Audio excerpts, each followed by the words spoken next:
What's up, everybody? Pew, pew, pew, pew. Rumble on Rumble. We are back and we are live. And I don't have to be an asshole today. I mean, any more than I normally am. But I don't have to do the reparations debate, which, by the way, I do want to, do a little cap on that as well.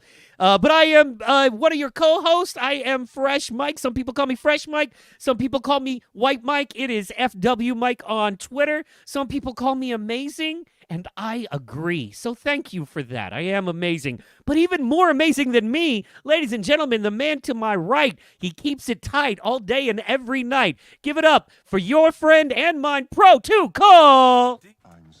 DJ Protocol. Checking in the building. What's happening, folk? How y'all living?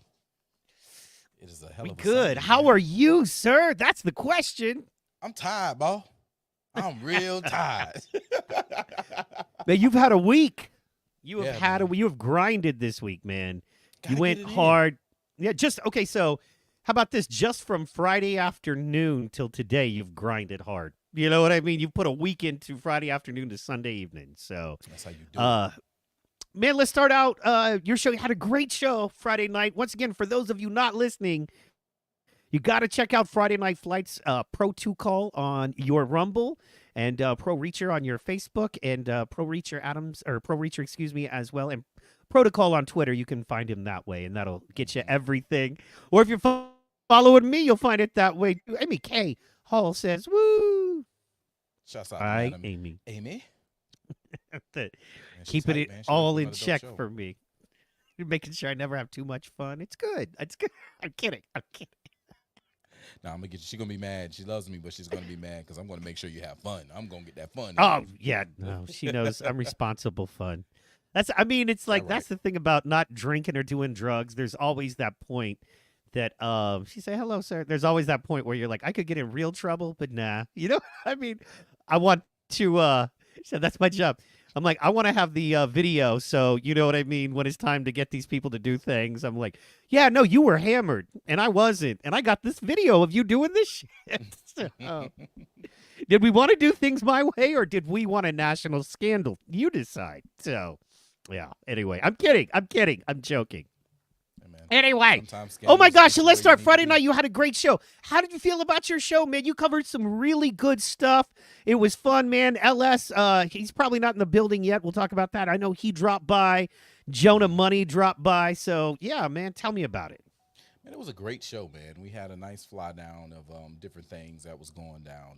We talked a little about Texas, how people feel about Texas. We had major developments with Fannie, the biggest Fannie of Yes. all the Fannies in Georgia.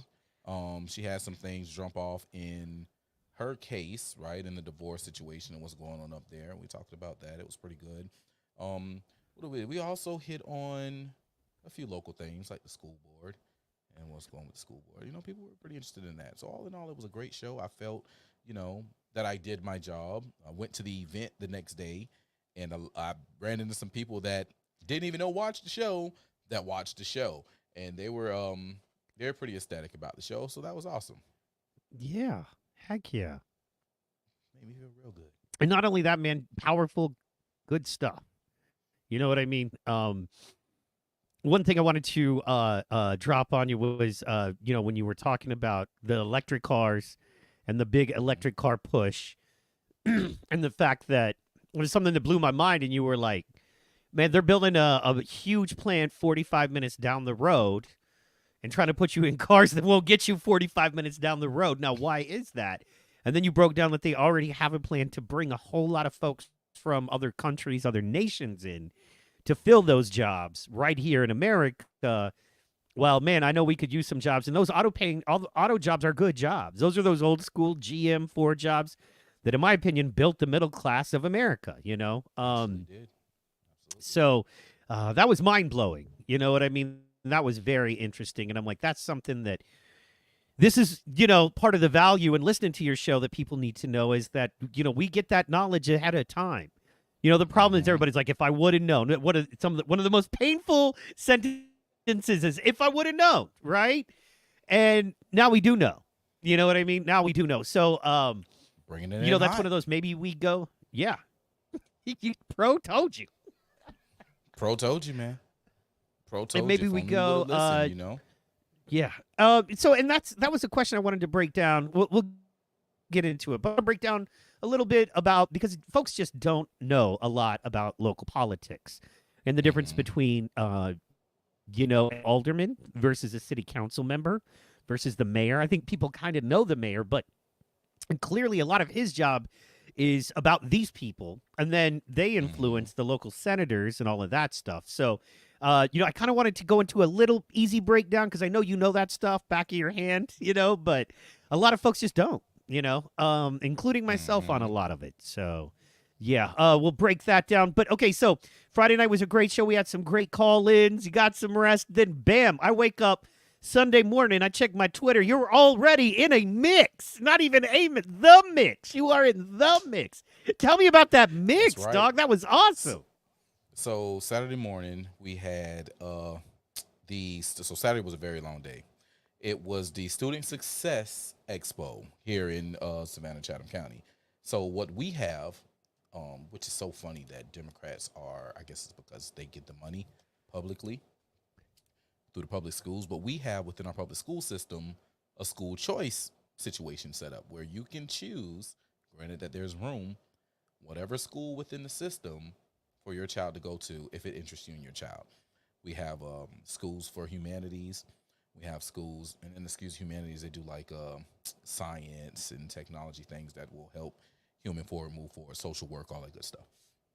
We have the liberal arts school, but they do a lot of, they have like pre-law, they have media, they have some hands-on, like they have their school also has nail techs, cosmetology, they have culinary arts as well. And there's another school that has hands-on, they have culinary arts and they have cosmetology, they have welding, they have auto repair. We have an engineering school, like so it's like different fields, different places where your kid could specialize if that's what they want to do. So they had this expo at the Civic Center where they So just, cool. put all of that on display. All of the schools, all their different bands, all their different programs, they're on display from the elementary schools all the way up to the high schools. So I was there in the midst of all the parents and the kids, man, and it was amazing. Like love from the front door all the way to when I was leaving. Oh, and they have some good food trucks too. Shouts out to Ooh. the food trucks that was out there because oh my gosh, amazing. Man, I hope you got some And then business cards. We're gonna need them soon. We're gonna be calling on them. You know what I oh mean, yeah, for our absolutely. summer Oh yeah. jams. Oh yeah, they're ready. I got them all in the Rolodex. They's ready to rock and roll. Hell yeah, man. And that's so key. That is what you did is so key. That is the secret. That is Hmm. why, to me, any party loses in any city or town is because they're not involved with the youth. Hmm. Most of the folks you were there with will be voting in the next election. Maybe not the one coming up this year, but in 2028 they'll be voting. And people don't Hmm. think about that, and they don't court them. However, mass media is courting them. Taylor Swift is courting them. So it's so important that we be in that mix and show them that real and just 3D, man. That's my new one. 3D. Everybody Hmm. lives in 2D world. I mean, I Hmm. appreciate you watching us, but you're watching us in 2D.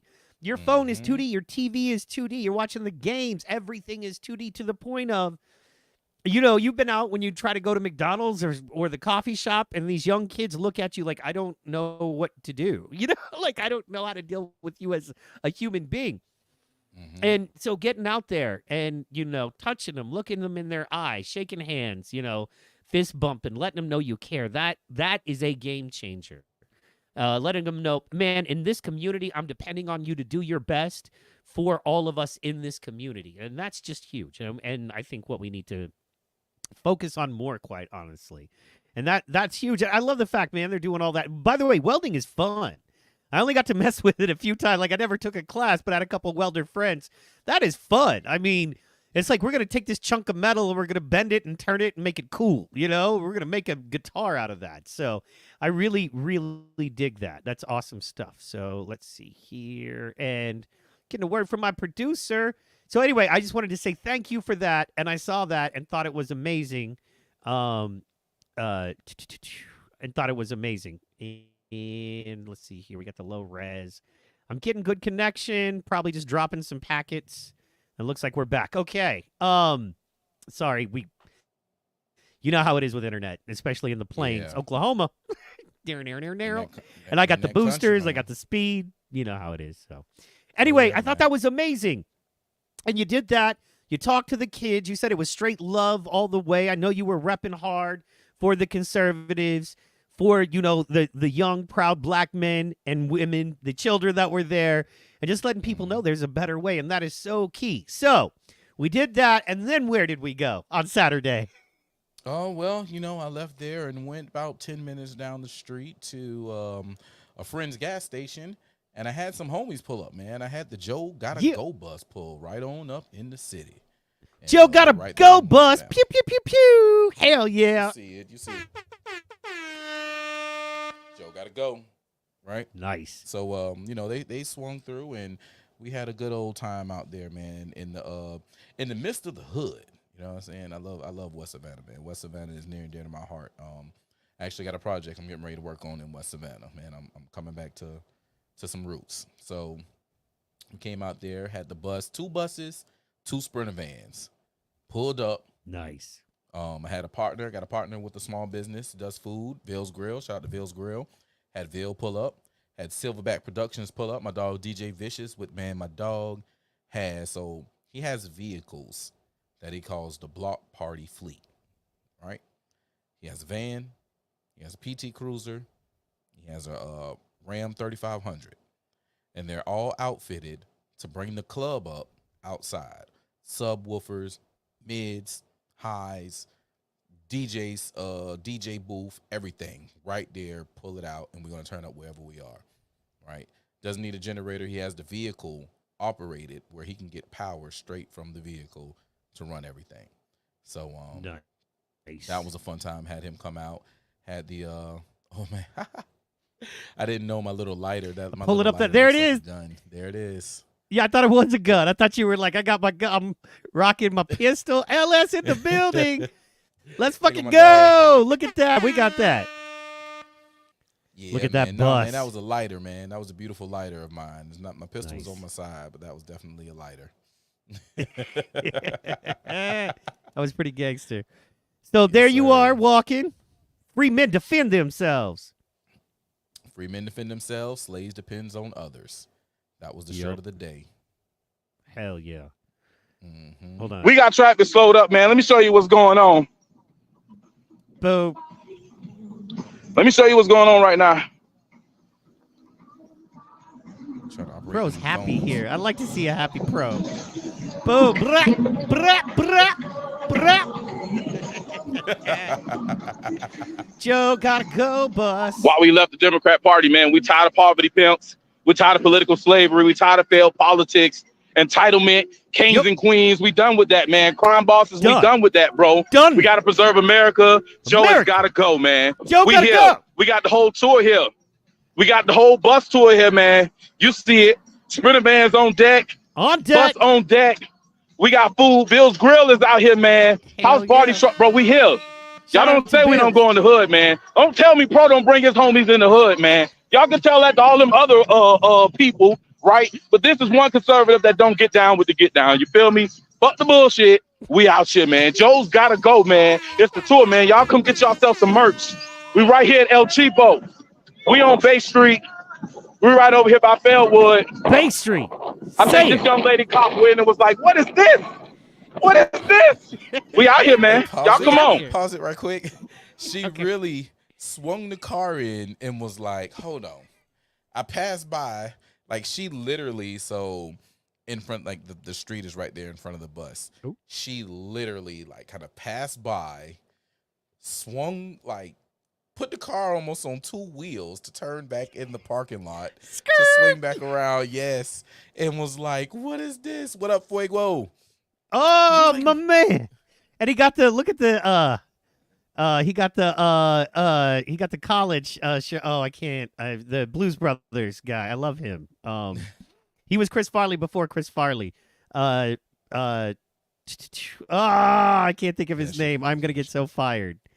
That's your Not lane- not that's your lane Dan comedy. Aykroyd. Dan Aykroyd. No, not Dan That's Dan? Aykroyd. That's the no. Dan was the other one. John It was, Belushi. Belushi. Ah, I should have known that. Damn it. Oh, I know, Fuego. It's Belushi. I know. Shame on me. Ugh. Grr. Yeah, you're the comedy So, man, bro. I know, Yeah, man. yeah, Belushi. Yeah.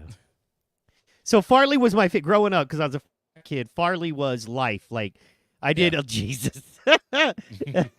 Are you saying Jesus because I'm pathetic, or like he was the Jesus of comedy? Either way, we're gonna let it ride. I'm gonna pretend like you're not ashamed of me. They filmed that. Hell yeah, that's very cool. Animal House. Yeah, no. He was Farley before Farley. So to know Farley is to know and love him. You know what I mean? Like, if you love Slash's guitar playing, you gotta love Jimmy. Because it was that's you hear so much of that in that.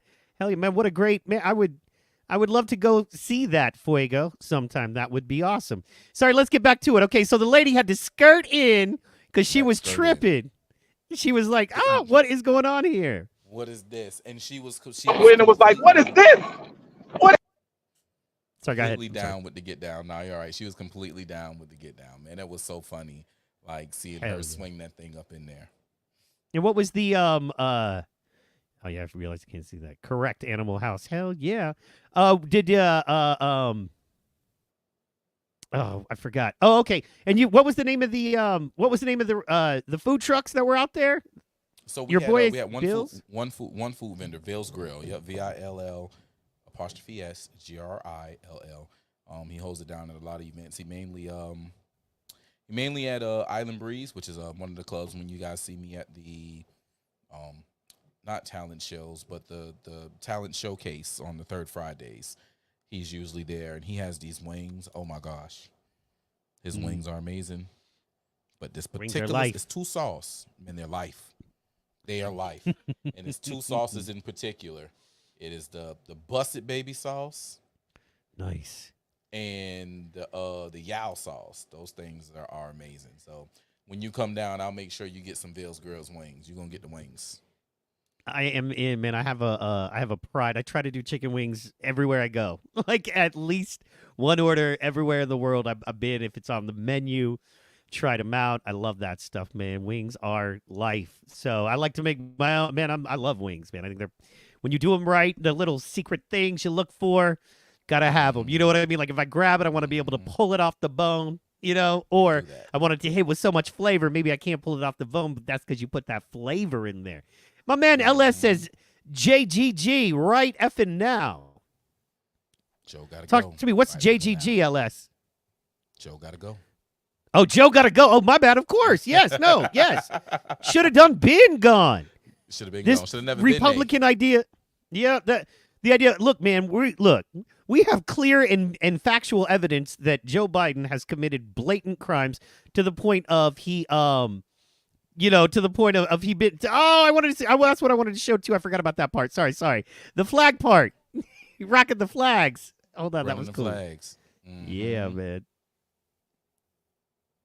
Boom. There we go. That's just a good video. A little quick hit, man. Yeah. Oh, we about to have a good time today, baby.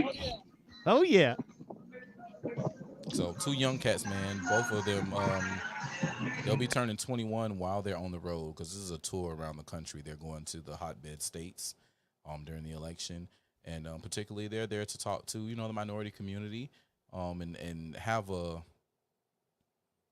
understanding created that, listen, you don't like Trump, that's fine. But you can also admit that, things aren't right under Joe Biden, man. Joe has got to go. So what is going to be the way that we maneuver for Joe to get up out of here? And nah, it was just the two vans and the two sprinters, unfortunately. But LS want to know if he ways can that get some of that. Yeah, I'm sorry. I was just gonna say LS want to know if we can get some of that busted down. Bust it down, Fanny sauce. I don't look. You gonna have to go to Fulton to get some of that busted down Fanny sauce.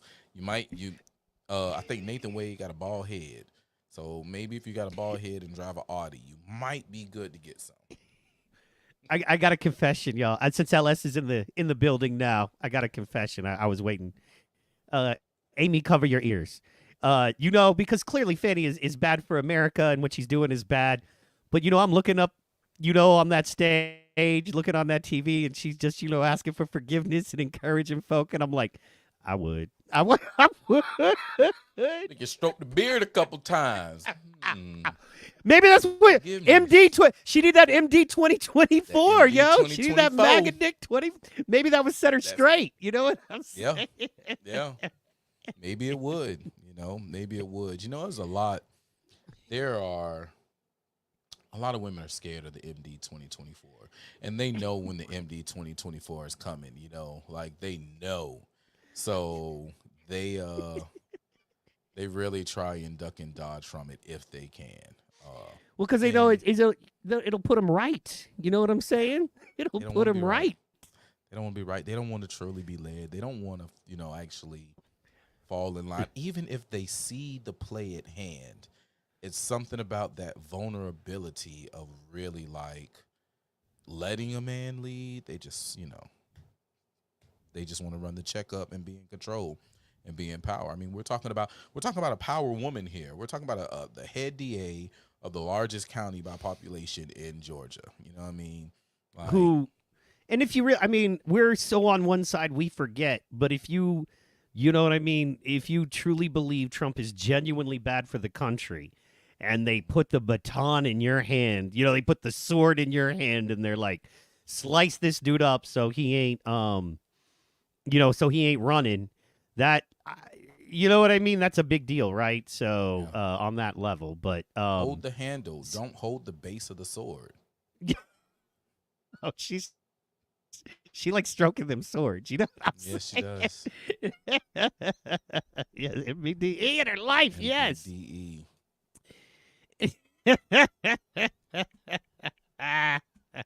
We'll leave that up for a second. Anyway, so that's no, man, we'll get a little bit into the technicality of that in a second, but I did want to just go over real fast, man. I feel like we had a great conversation last Sunday. Absolutely. I did want to let people know, of course, that what's funny is the more research you do into it, the more you understand. And I've always been taught, which is what I was doing last week, was you don't have a right to argue your side in a true debate if you can't argue the other side effectively. It doesn't mean you agree. It means that your debate skills are so strong that you can argue something. And in the same way, I like to, break it down like a fight. If I'm your homie and you're about to go into a fight, I need to spar with you. The worst thing I can do is just go, yeah, I agree, you're great. I need to encourage you to get in that ring. I need to show you some punches and whatever that might be coming from places that you got a weak spot, or not even that you got a weak spot, but just know it's coming. And then you have that foundation laid. And I think that's important in why, what we did. Also, people need to know, the more they know you, the more they understand where you stand and how you stand, the better off I think all of us are going to be. And that's going to be a ripple effect, because the larger you get, the more important these things are to have on record. I truly believe that. So, but yeah, man, let me just lay it out real simple here. There's a lot of things we can debate higher than this, but if you are a direct descendant of slavery in America, we should open the motherfucking checkbook. Pardon my language, except no, fuck that. Seriously. If you are played a good devil's, thank you, man, thank you. Good, I know, thank you, sir. But first, and we'll go on to all black people deserve some form of reparation for the actual word compared to the Canadians and all the other people, in Vietnamese and Korea. We just, because we write checks to everybody else. We do, think about the Ukrainian checks, man. We open the checkbook.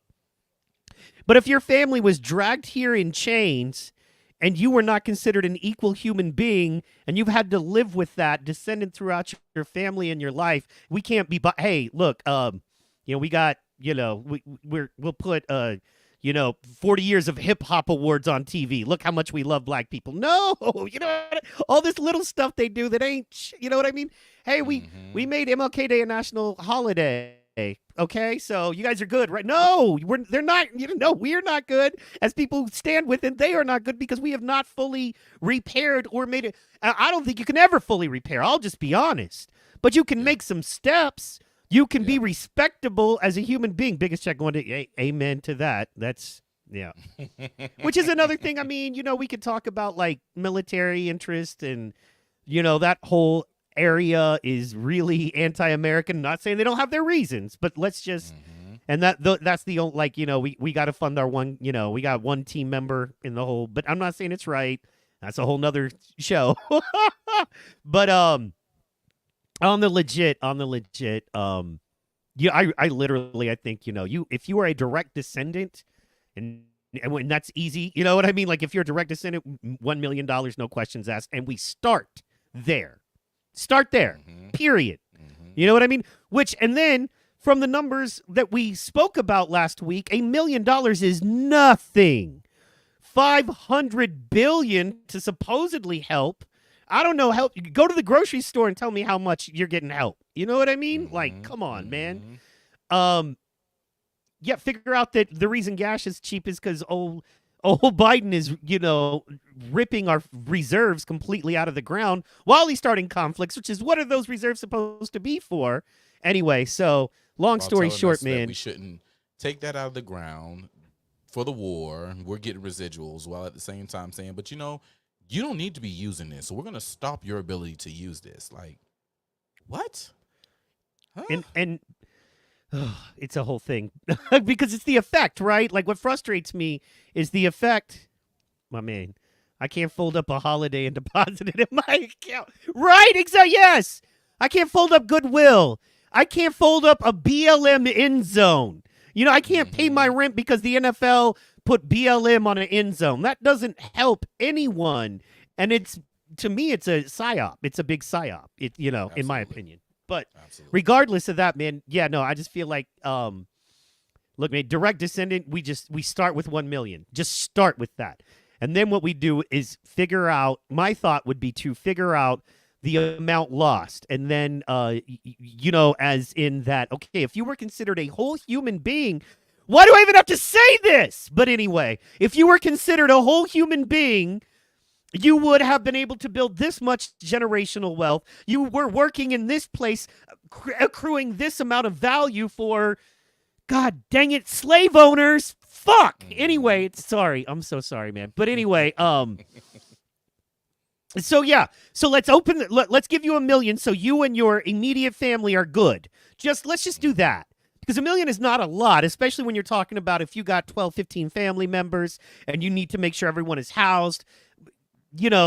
Family getting older costs a lot of money. That's a concern for a lot of us is our family aging. We got to take care of them. Mm-hmm. And speaking of that, okay, so somebody who's 60 or 70 was that much closer to all of that bullshit, So pardon my language tonight, but it just makes you so angry when you actually dig in. And I felt what I saw with our debate last week was really what I saw, just angry faces. What I saw with our debate last week was what it reminded me of was when Alex Jones and Destiny, and there were the Krasenstein brothers on Destiny's side, and Alex Jones had one of his guys and Glenn Greenwald on his side of the debate, and they were debating J6. What's my man saying? The fact that the 3/5 clause is still in the Constitution is an indictment enough to pay reparations. Yes. Mm-hmm. And not only, man, don't even get me started. Because here's the thing also is that I think we're underselling it. I'm going to go all the way with it. You know what I mean? We're underselling it. We really are. Absolutely. I mean, because I just think that we need to at least do for Black Americans what we did for Native Americans. At least do that. And then we can go on to the whole. I'm sorry. I'm so glad you said that, right? The whole Native Americans, Black Americans, because there are a lot of people who are considered Black Americans who are Native Americans. Like there were points on the East Coast where they changed the law for natives to be called Black or to be called Negro to really squash. Because on the East Coast, a lot of people don't understand is like, so there are there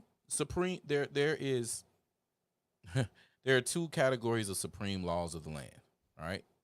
You have the Constitution, that's the supreme law, and then you have the treaties, right? Treaties are supposed to be treated just as important as the Constitution.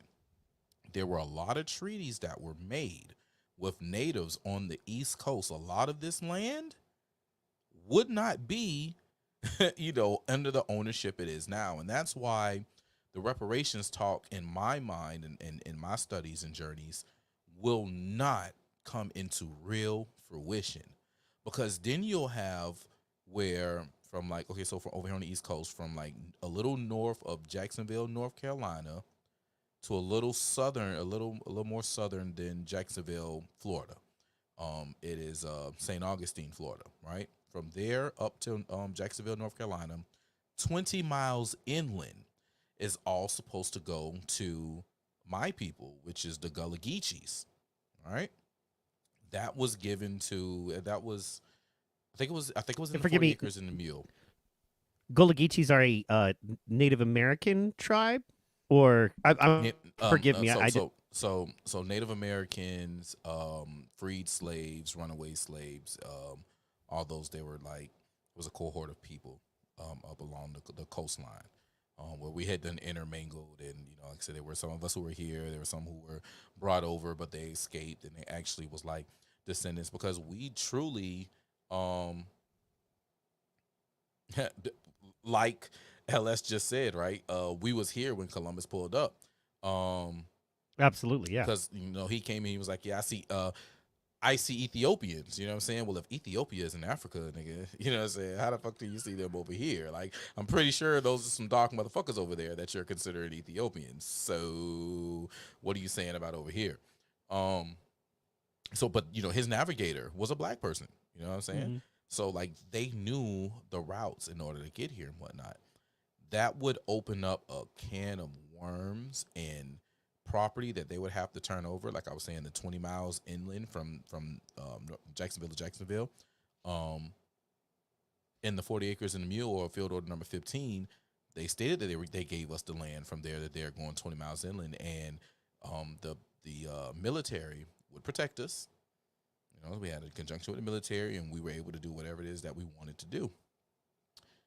If they was to go back and fulfill those treaties, you know what I'm saying, that's a lot of land they'd have to give up. That's the Savannah Port Authority, you know what I'm saying, or the Georgia Port Authority. Really, the whole Georgia Port Authority, Savannah and Brunswick. That's billions of dollars. I'm not going to give that up. A year, and that's that increasing asset that, you know what I mean? That always, a port, especially nowadays, will only raise in value. Yeah. So, you know what I'm saying? That's truly, if we want to be honest, that it's those reasons why the conversation will truly never be had, because that would shift their whole power structure, shift their power structure and money, and they can't allow that to happen. But we're going to keep fighting for it, and we're going to keep laying it out on paper, and that's was, one of my things I know, and I know people feel some type of way about Trump, and it is what it is. People are entitled to their feelings in whatever type of way, you know what I'm saying? Their feelings don't trump fact. I don't give a fuck how much people want to say it, how much they try and believe it, you know what I'm saying? Feelings do not trump fact. At the end of the day, facts will ultimately win, especially if you live on truth. You know what I'm saying? I don't care how much you feel. Man, I feel like a woman. If your ass didn't goddamn go through your little pubescent moment at 10, 11, 12, 13 years old, where your body's changing and you don't know what the heck's going on as a woman, and you got blood coming from an area that you didn't even know was supposed to happen, you're not a damn woman. Point blank, period. Yeah, I don't care about your feelings. You're not a woman. So put that up. It's not gonna happen. You know what I'm saying? It's just sucks. At the end of the day, I'm gonna land my plane there. LS. Yeah, no, I'm listening. They don't have to give up the Georgia Port Authority to continue to run and just give me my dividends. Yeah, I don't disagree. Get your money. Yeah, get your money. But also ownership. That's kind of the whole secret. You know what I mean? Because once again, while I absolutely agree, and let's just go ahead and let's just start. Let's do, like in many business deals, there is a sign of good faith. It is a legal term. It means, okay, I do a deal with you for, 100 grand, right? Roughly. I'm doing that. And a lot of times it's like, well, I need a deposit, and that's where the sign of good faith comes in. If you're like, I don't need a deposit, but I need something to put on the book. So February 15th, whatever, when I start the thing, it's like, okay, well, let me give you, 10 grand as a sign of good faith, 10% of the deal. And then, we're all legit. So we should try to do something and not a federal program that some white politician has figured out the best way to help. No. We should, as a sign of good faith, figure out how to, and I think distribute it throughout the states, right? Because there are more black people in some states than others, that kind of thing. But we should give it to the states and go, we should give, that money to the states because it's just more accountable. You know what I mean? The governor lives here and we can all go to the governor's mansion and cause trouble versus letting the federal government. Sorry, go ahead. It should be, but it's not. Because, see, that's where a lot of the federal agencies, when it comes to programs and things, they do send the money to the state, right? But the people in the state are figuring out ways to funnel that money back to themselves as opposed to actually getting it out to the streets, right? So it's the same racket. And that's where we have to, that's why I was going with the facts over feelings when it came to 45, was we have to have the accountability for ourselves. So when it is on the table, to go get it. We can't expect what's his name? We can't expect Ed McMahon to come and ring the doorbell and say, here's your check. It's not going to happen. They're not going to do it. Those that oppose reparations don't realize that paying it would remove racism for the most part off the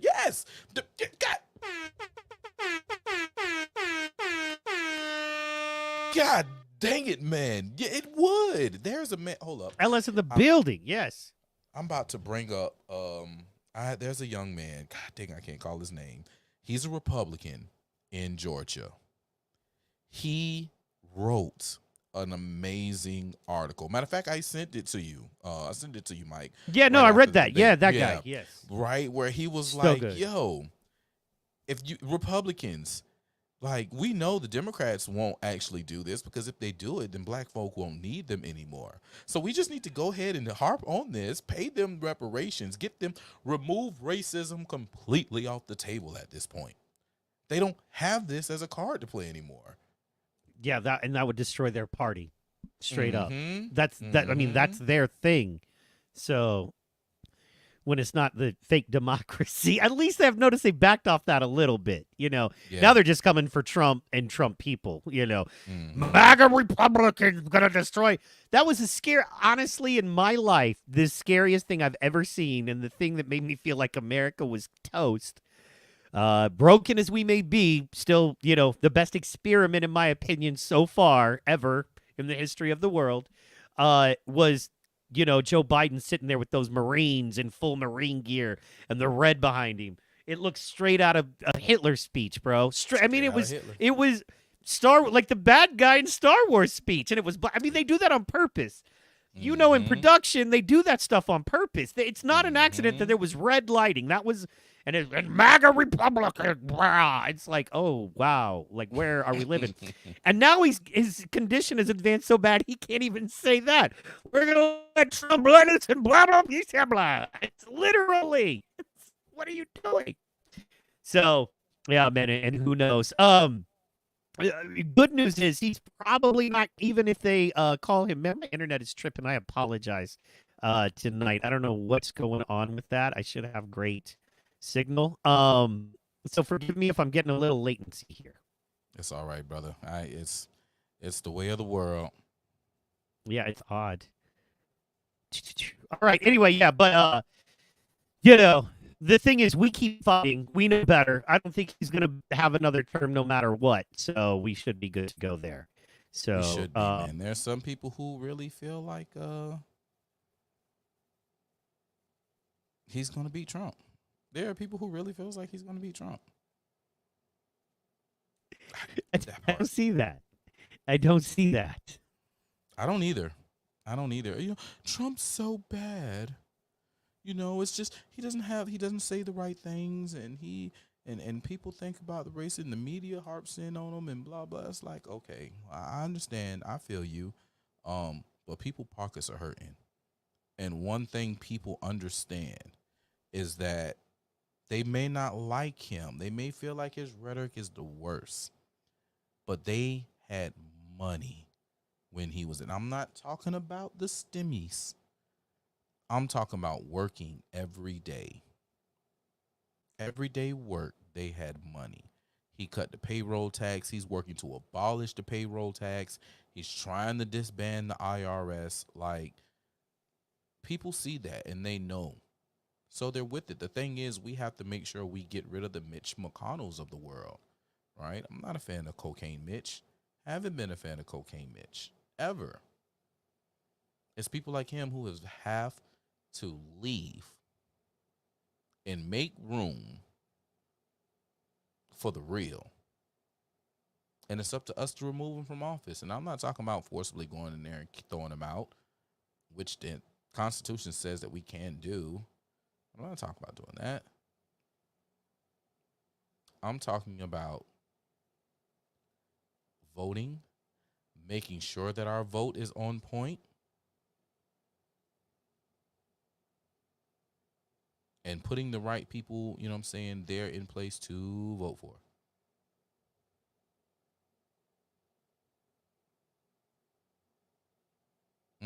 I got a post right now that is going fire, and I love it. I love it. I really need people to let us know. Oh, that's what's up, Sip Black, not Democrat. All right now.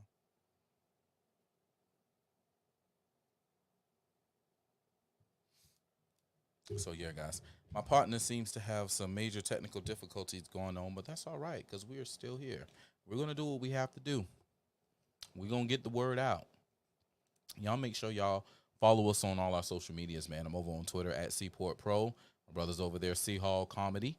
Also, I'm on Facebook. I'm sorry, it's not Twitter anymore. It's X.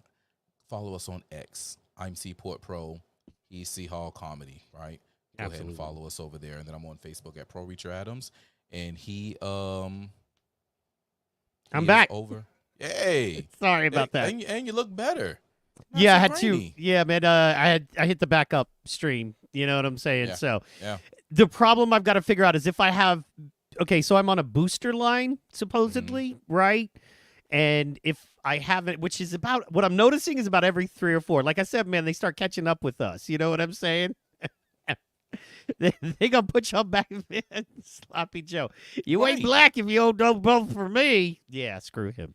But Trump says horrible shit. Like, I don't understand it, man. Like, you know what I'm saying? People just got to get out of the way of themselves, man. They got to get out of their own feelings, man. But again, when so many people put feelings on a pedestal, you know what I'm saying? This is where we are. And we're going to break it. So, hey, strong men create good times. Good times create soft men. Soft men create hard times. Hard times create strong men. And then the cycle repeats itself. Right. Absolutely. And now we're at that point to where soft men have created hard times, and hard times is creating those, strong men, and, strong men showing up in the building, baby. Let's get it. All day, every day is what we do. So yeah, man, it's I think we are in that what they call the third turning, and right now there are soft times with. She's got a theory. Hit us with it.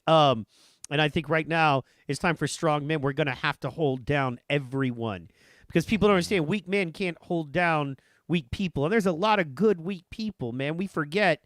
I mean, grandmas.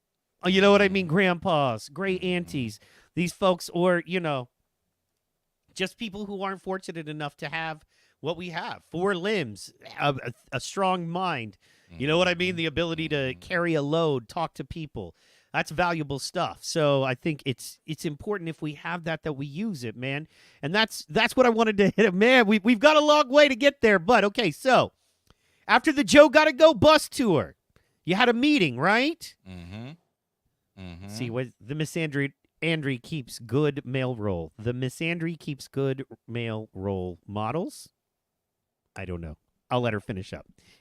Anyway, models out from kids. Oh, the misandry keeps good male role models out from kids. There you go. Yes. If you just show bad men and strong women and encourage women to take the place of men, and also encourage men to take the place of women, that's what you get. You get no good, strong male role models. Absolutely. Mm-hmm. Bad economy keeps moms working too much. Yeah, very true. They set us up. You know what I mean? That was that whole thing. They absolutely set us up on that. Kids are lonely, makes them emotionally needy. That's true as This is well. true. Also, they don't get from their phone that emotional support that they need because the phone is set up to get them to think a certain way and to behave a certain way and not to care about them as a person. Absolutely. Mhm. Agreed. All kids suffer, especially boys. Yeah, you know, I'm a big Jordan Peterson fan, and he goes deep into that. You know what I mean? This is what I see. As a Coming teacher, in hot from the absolutely. teacher. Mm-hmm. I see that, man. That's why I try to stay precisely. I try to stay involved in these young boys' lives out here. You know what I mean? These young dudes. I'm like, look, man, because I could have avoided 20 years of stupidity and heartache and dumb shit if I could have just been focused and done a better job on that. So absolutely. Okay, so anyway, you went to this meeting. Let's get to that meeting real fast. So you went to a meeting. What was that meeting about? So Joe's Gotta Go is they have a few segments within their organization, and this one in particular is reaching out to the young women in these battleground areas, and it's going to spread, countrywide. But right now, his focus is the battleground areas. Excuse me, and getting them involved in politics. Right. Not so much as party politics, but actual citizenship within their communities, right? The businesses, the schools, the voting, actually being involved with their neighborhood. So he's traveling, he's looking for some good sisters that want to get involved and actually know what's going on and teaching them how to not only leverage their vote, but to leverage their resources. So, we talked about that and going to work hard to get that out here in these streets. So that's the next part. So we'll be reaching out to some good women that want to get out and learn more about, conservatism, what conservatism really is. Not the Marjorie Taylor Greene, batshit crazy conservatism, but the actual, true meaning of conservatism, maintaining Absolutely. and cherishing your history, maintaining and cherishing a legacy, maintaining and cherishing your resources properly, and properly proportioning them out, Right. making them work for you and yours. And that, it's funny. I was talking to my wife about this. I was like, think about everybody complains, but think about if every American that could afford it put just $40 a month into their local community somehow, local YMCA, local rec center, local food bank, it would be a different world. We would have a completely different world. If everybody was like, okay, I'm going to take one night a month and not go to Chili's. I'm going to take one night a month and not go to Olive Garden. And we're going to put that money into the local rec center. We can't do much, but we can do that. And that's another psyop, in my opinion, is they got you feeling like whatever little you can do ain't enough. And I swear, I would rather have $10 from a million people than $10 million from one evil bastard, Mhm. That's why I love Trump in the beginning. Dave Chappelle talked about this when he came up, and he was like, you know why I know you exploit the rules? Because I do too. The difference is I didn't write them. You wrote them. You did. Yep. If you're mad about me using the same rules you do, then change the rules. You're the ones in control. It's exactly right. People forget that stuff. You know what I'm saying? So, Classic and Trump. then he looked at a room full of donors and he's like, but you're not going to change them, are you? You won't. Because you need that money. The only person in here that doesn't need your money is me. You know what I mean? Local, yes. Local is where you win the war, where we all can count. I completely agree. Completely agree. So, And even now, though, in some of these local places, they are mastering the flip and the steal of the votes on the local level. This is how they're winning. This is where they're winning. I seen it here in Georgia myself in Chatham County. I watched it with our Savannah election of our mayor in this last election. You know, I seen it in 2020 with my own eyes, and now we got information coming out from other counties where there was duplicate votes counted. Like, it's literally on the spreadsheet. It's like vote number 244, vote number 244, and then 247, 248, 249, 249, 249. It's like, yo, what the heck are y'all doing? Like, and you're counting these the same time as individual votes, but they're doing it in a way to where, and this is why, you know, the Republican Party, I really slap the crap out of them, because they see it, they know, but they don't have the right mouthpieces saying it, and they won't get behind the right mouthpieces that are saying it, right? So immediately they're attaching that whole, oh, you're being racist on the black community thing. And the black community that's doing it, like, the people who are counting the votes. Remember, Joe went off in December or November or whenever that was, and he was like, it's about who counts the vote. You know what I'm saying? Like, because he knew what it was. That's, you know, he made that fraudulent slip. It was like, yeah, me and Barack, we created this major voter fraud program or operation. It's like, yes, they really did. And now they're using it, and they have these black people, and for the most part, they have these black people in these cities, and these Atlantas, and these Chatham counties that will go through with it by any means necessary, because that's their party, and they're going to get some kind of kickback. They're going to get some kind of tour, some kind of plus job. Something is going to happen just to get this through for them, you know, not Right. realizing that you are substantiating the system to work against you, because when they're tired of you, or when you get, God forbid, you get tired of them and decide you're going to run against them, the system that you perfected for them, they're going to use it against you. Henceforth, the young man that was in Jackson, Mississippi, there was a guy who was like, oh, yeah, they cheated. There's voter fraud, and I know there's voter fraud. I can prove it. What happened to him? It got quiet. Hey, man, look, you break this down. Last Friday Night Flights, you broke it down by the number. And you've gone into this before, but and there's been more information since, but you know, kind of, you know, I like the fact that you understand the easiest way to show people is in black and white on paper. And you have the receipts. You have the receipts. Zero registered voters in one precinct pulled 1,500 votes with no voters. One precinct, not one county, one precinct in one county.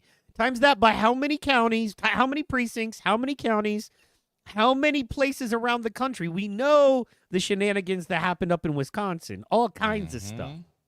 Then I don't remember if it was your show or I was listening to something today where they talked about they didn't allow basically all the court cases trying to, quote unquote, find the votes or figure out what happened. They didn't allow it.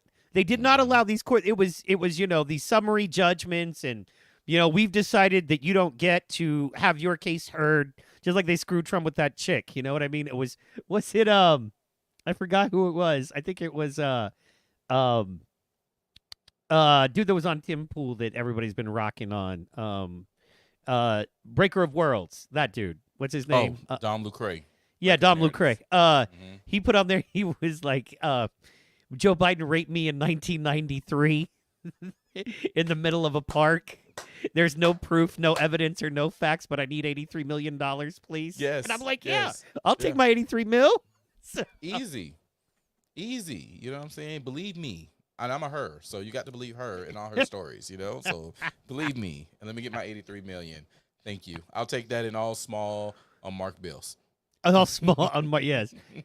Oh, good news for her. But speaking of good, and then when you figure out she literally, that weird interview where she's like, rape is sexy, and I'm not saying he did anything sexual to me, literally, and then they wouldn't allow that video in his case in the courtroom. Wait, where she literally admits she's lying, and then goes into how her and her mother, millionaires, fought to fund this law, and this law is a temporary law, oddly, that never existed before. And the law basically says you don't need any proof. You just need to get some people to agree they don't like this guy, and we can rock him for money. So anyway, That's a whole It's nother. dangerous out here for men, bro. It's dangerous out here for men. Look, man, It's- single it's- men, not even just men in general. I won't even say single men, just men. Be careful out here in these streets. It's hard out here for a pimp.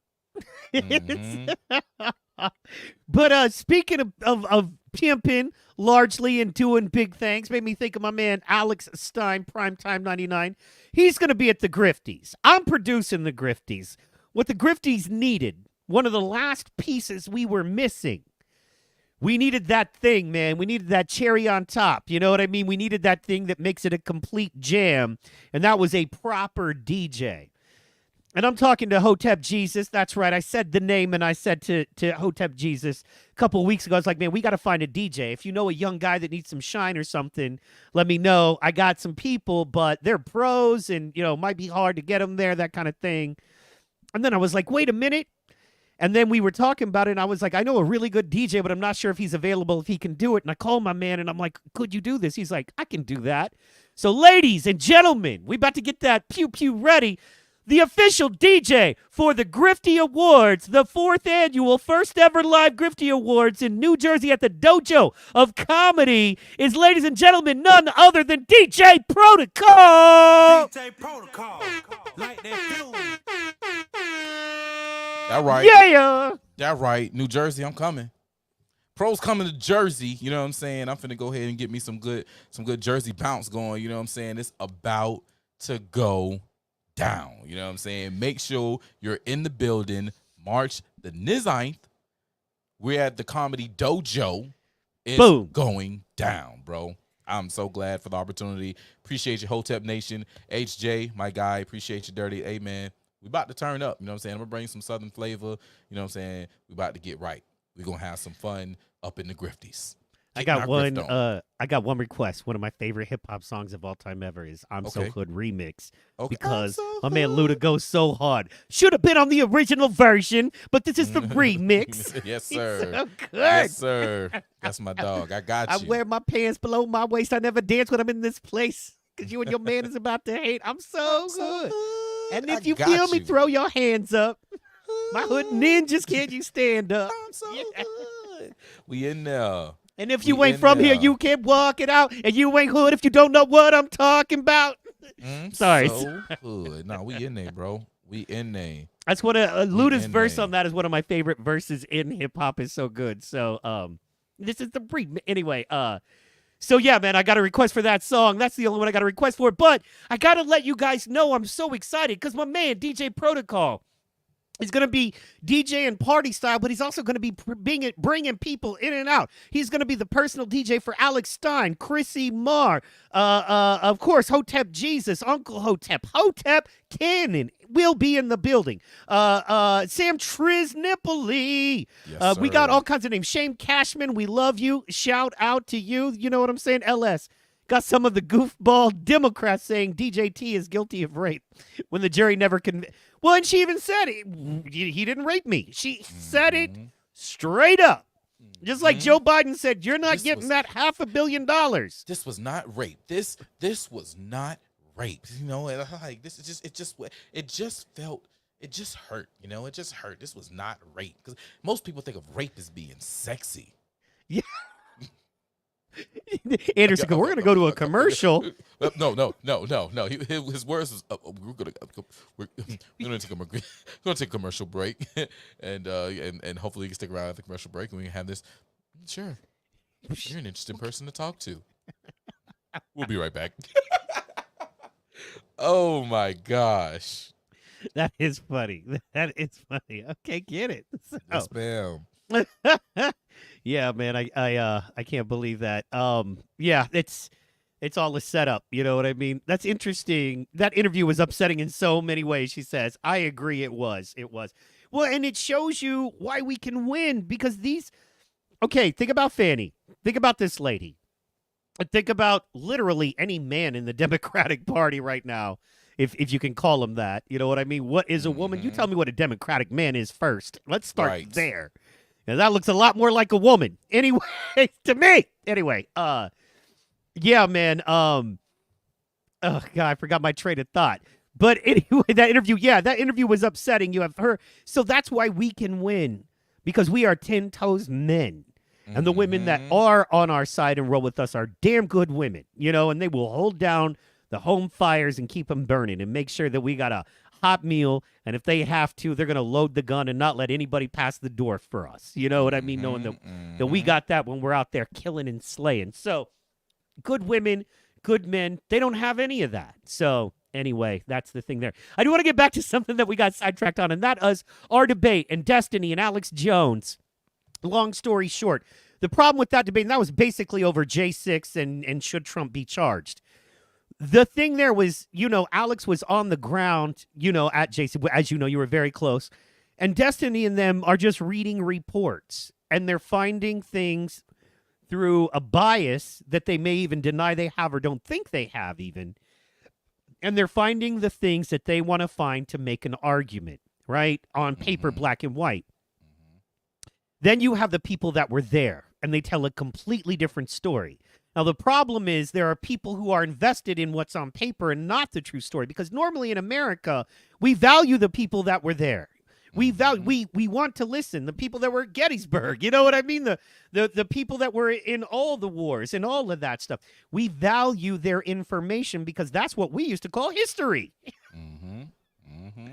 So, the deeper we got into it, Ian Eugene Carroll, easy. Oh, yeah, tell him what they yell. Easy. Easy. We love you, easy. But yeah, the thing there is that I realized is that you can argue paper work all day long, and it's just not. It's that's the circles that they've set it up for and with on purpose. They've set that up to to knock down legit arguments and people who really understand what's really going on in those scenarios. If J6 was an insurrection, what do you call what happened in Sri Lanka? Yeah. Sri Lanka is so weird. Okay, so people don't realize that there are Buddhists oppressing Muslims because nobody thinks, because there are oppressed Buddhists and there are oppressed Muslims, but people don't think of the Buddhist folks as oppressive, but they're actually, you can clearly tell Jonah's not in any of our rooms or listening tonight. He'd have been all over this. Jonah's getting rest. It's the Sabbath. But to really drive home how much I understand the black folks and their plight, I want to share something that I think really this man, he came out with a hip hop song, and I think it really is just it's what we all need. It's healing.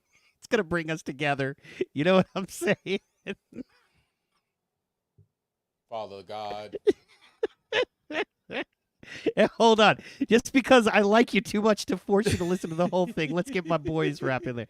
Because I think Tom McDonald is cheesy AF. I can't. He just. You want to talk? The dude is the poster boy for grifting, in my opinion. I know people like him. Here's the thing about Tom McDonald: the first 10 comments on every single thing of everything he ever releases is, "I normally don't like rap, but," because he's not hitting hip hop fans. He's appealing to 60-year-old ladies. Please don't. Right. Oh, we're doing it, babe. We're doing it. It's your boy. It's your favorite yarmulke wearing gangster. You know what I'm saying? So, and roll up. I don't care if I offend you. I was put here to upset you. You've been crying. Oh, sorry. Scream, you can riot in the streets. Yeah, The police now. There's no one to protect you. I hope I offend you. Quality. Let's just keep it real facts. Don't care how you feel, man. If you want my pronouns, I'm the man. I'm the man who don't respect. Let's look at the stats. I've got the facts. My money like Lizzo, my pockets are fat. Homie, I'm epic. Don't be a whack. Dog, it's a yarmulke, homie, no cap. Look at the It's graphs. a yarmulke, Look at my charts. homie, no You're cap. blowing money on strippers and cars. You go into prison, I'm on television. Dogs, no one knows who you are. Keep hating on me on the internet. My comment section all woke Karens. And I make racks off compound interest. Y'all live with your parents. Nikki, take some notes. I just did this for fun. All my people download this. Let's get a Billboard number one. Okay, we're done. This ain't money, And causing clothes. we're gone. That's done. No more. We're out. Okay. Protocol's face right now. That's $1 million.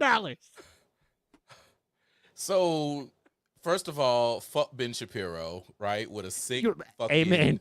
With a sick non-kosher dick, okay?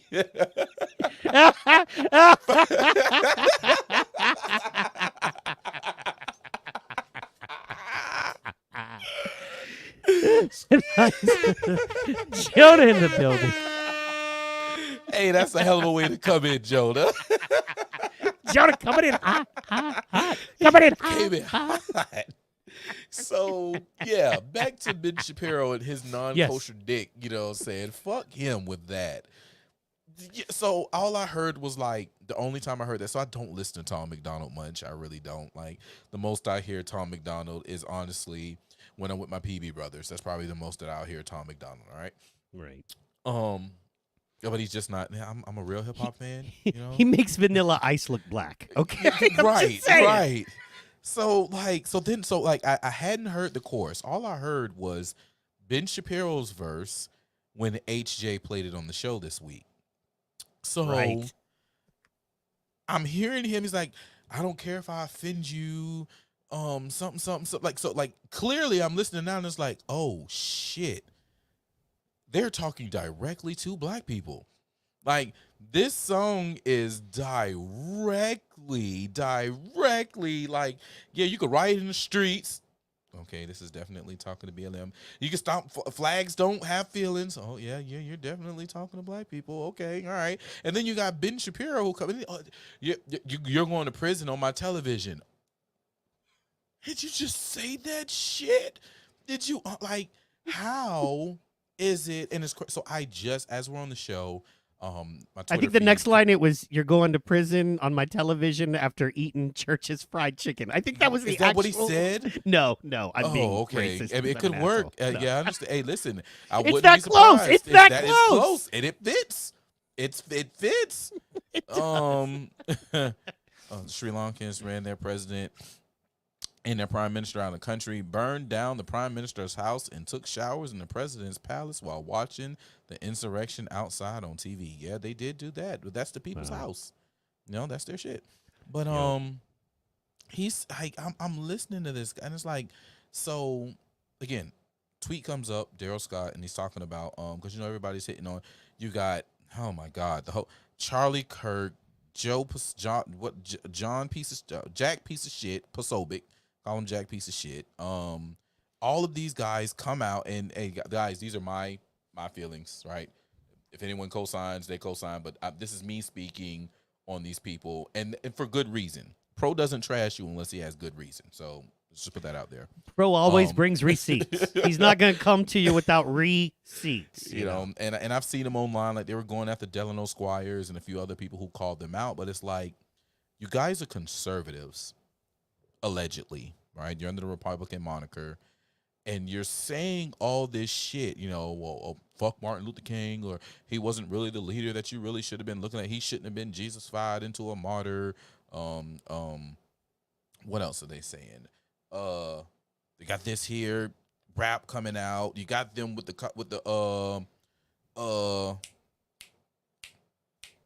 DEI pilots and the jawline and stuff. It's like, you're saying all of this stuff going after black people, like the Republican Party doesn't need black people to vote for them, or at the very least not vote for Democrats.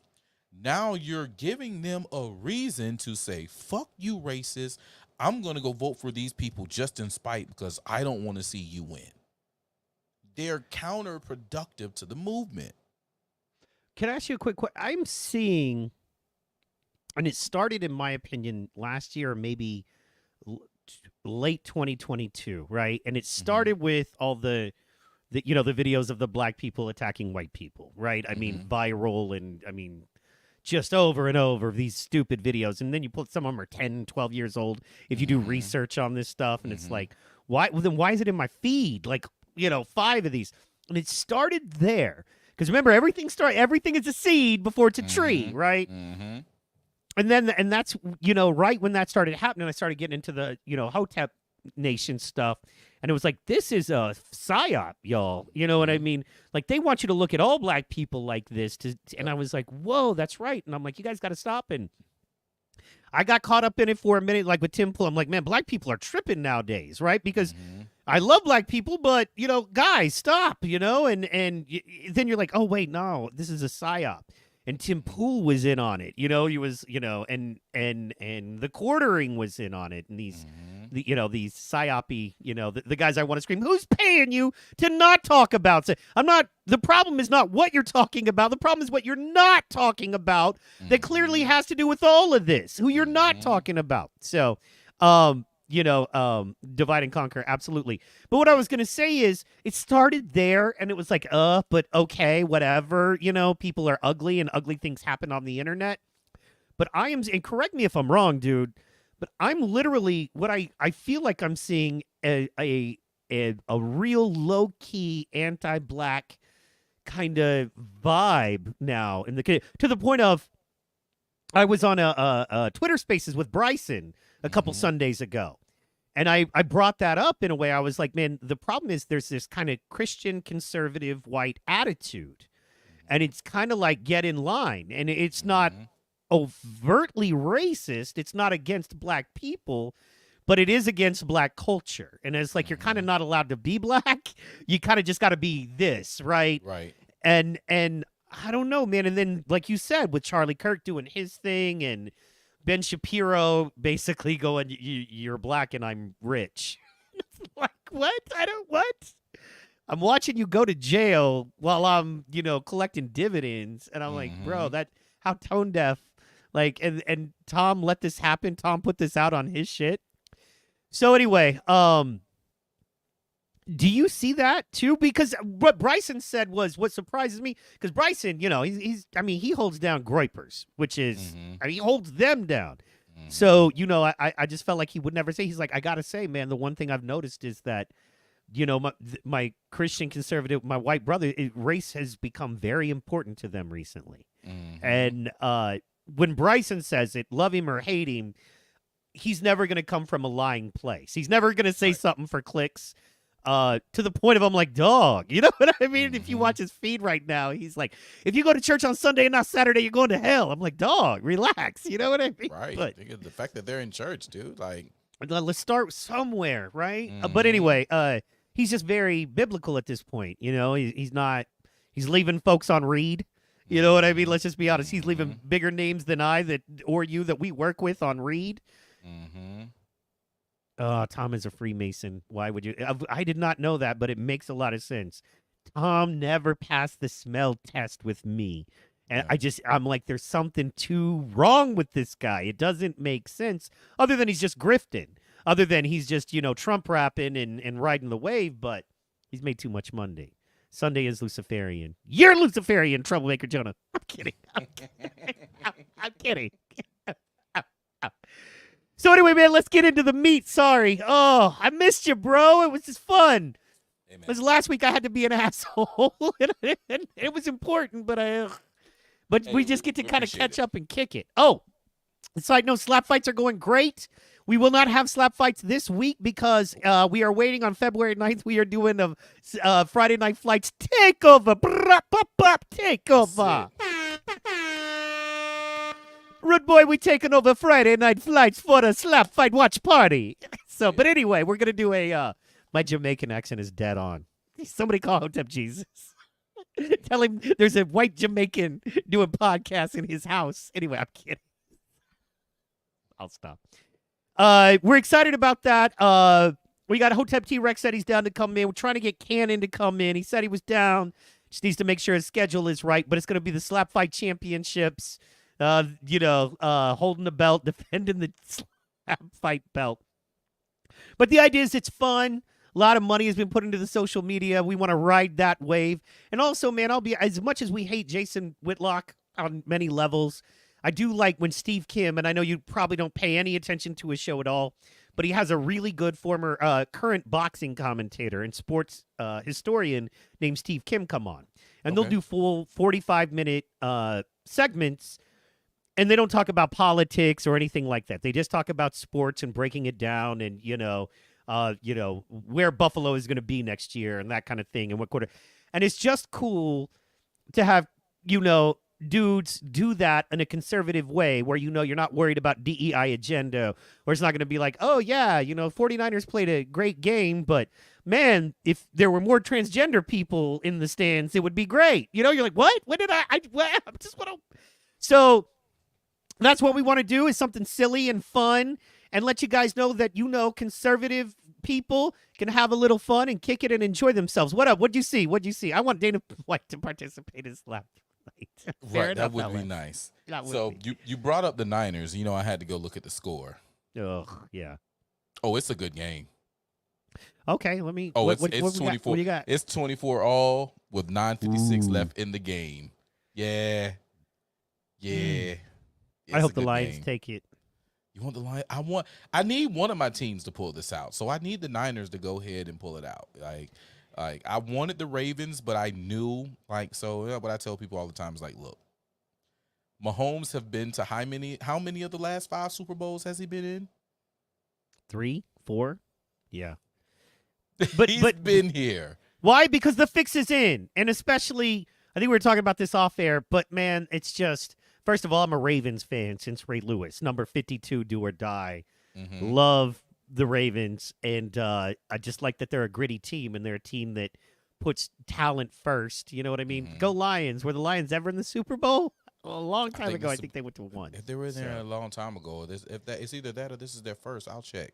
But they were talking about that today. They damn sure mentioned that today earlier. LS in the building. I got to see what LS just said. What's it? Shitlock. There you go.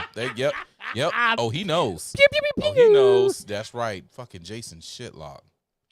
I'm sorry. He did say Shamika, I Steve love Kim you. is the best part of the show, and I do agree there. Absolutely. Yeah. Okay.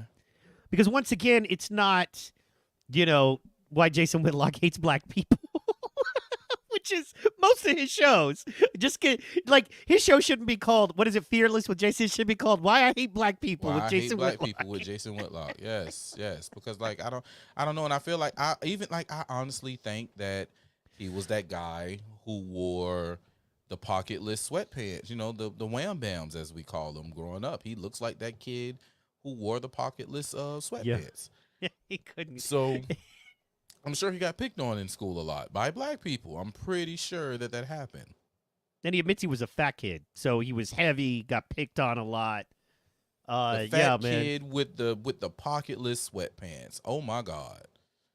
Your life couldn't be any worse than that in school. It couldn't be any worse than that. Probably had True. the fade, the cereal bowl fade. Oh man. I'm sorry, Whitlock. No wonder you're such a shitlock. You know what? You are not a Yeah. fan. I feel like you're not a fan. I could be wrong, but I feel like you're not a fan. I don't even know about the sweatpants. It's it's poor kid shit. Yeah, sport kid shit. They have Anyway. they wear the sweatpants with the crew socks. You know what I'm saying? Yeah. And they Tuck have 'em in, the either Reeboks or the off-brand Walmart shoes that are in there. Maybe the low-budget Nikes. you Dog, know? it hurts, man. I remember. Okay, so do they still have Payless shoes? Do they even still have Payless shoes? No, I wish they did. I have kids. I would love to go to Payless kids or my Payless shoes for my kids. I remember getting a pair of, and I shit you not, XJ900s. I No remember other brand those. name on them. They're just Yeah, XJ900. XJ900s. Boy, and I wore them to school like you can't even get these nowhere. Well, what are they? Are they Nike? Are they Reebok? You don't even know what they are. This is a secret. These are some This is limited secret. edition. Yeah. Until the other poor kid comes up, man, shut up. I got that same pair at home, dog. Right. I just have Damn pride it. in myself and won't wear them to school. I'm like, screw you. You're blowing my set. Then I'm trying to Gosh. make this shit seem on the DL. Man, I keep saying we're gonna get into the meat of the show. Anyway, yeah. Long story short, check that out. We're gonna have a fun little takeover. We'll have some special guests, and once again, my man is Shadow. Look, Protocol Kmart. Oh yeah, Kmart shoes. Kmart had the Shacks, bro. Yeah, but they busted so quick. Yes, I had they did. Kmart. Kmart shoes, I never had shoes bust like Kmart shoes busted, man. Never. I hated that because they bust out, but I couldn't get new shoes. You know what I mean? It was like you're stuck. I'm like, I gotta stay out the mud puddles. Can't walk. Can't go outside when it's raining. Had to bring an extra pair of socks. It was rough. But anyway, yeah. Check that out. The whole point, like LS was like is the best part of his. Yeah, I grew fat. I know, babe. My love has huge feet for a woman. It's okay. She's beautiful and amazing, but she has the big old feet. So I'm gonna bring her shoes on and show y'all one day. I love my wife is like, you know what I mean? She comes from a long line of sturdy women, and that's the point. You know what I mean? I don't want no weak woman. I want a woman that I'm sturdy. Look what she's sturdy. She said it as soon as you said it. I'm sturdy. I want a woman that when the shit goes completely down and they're coming in the house, she can stand back to back and fuck some people up. You know what I mean? I want to be able to wrestle. What's up, boo? We wrestling later. But anyway. You know what that means in Oklahoma? When an Oklahoma boy say he wrestling, Shitlock wearing clockbusters.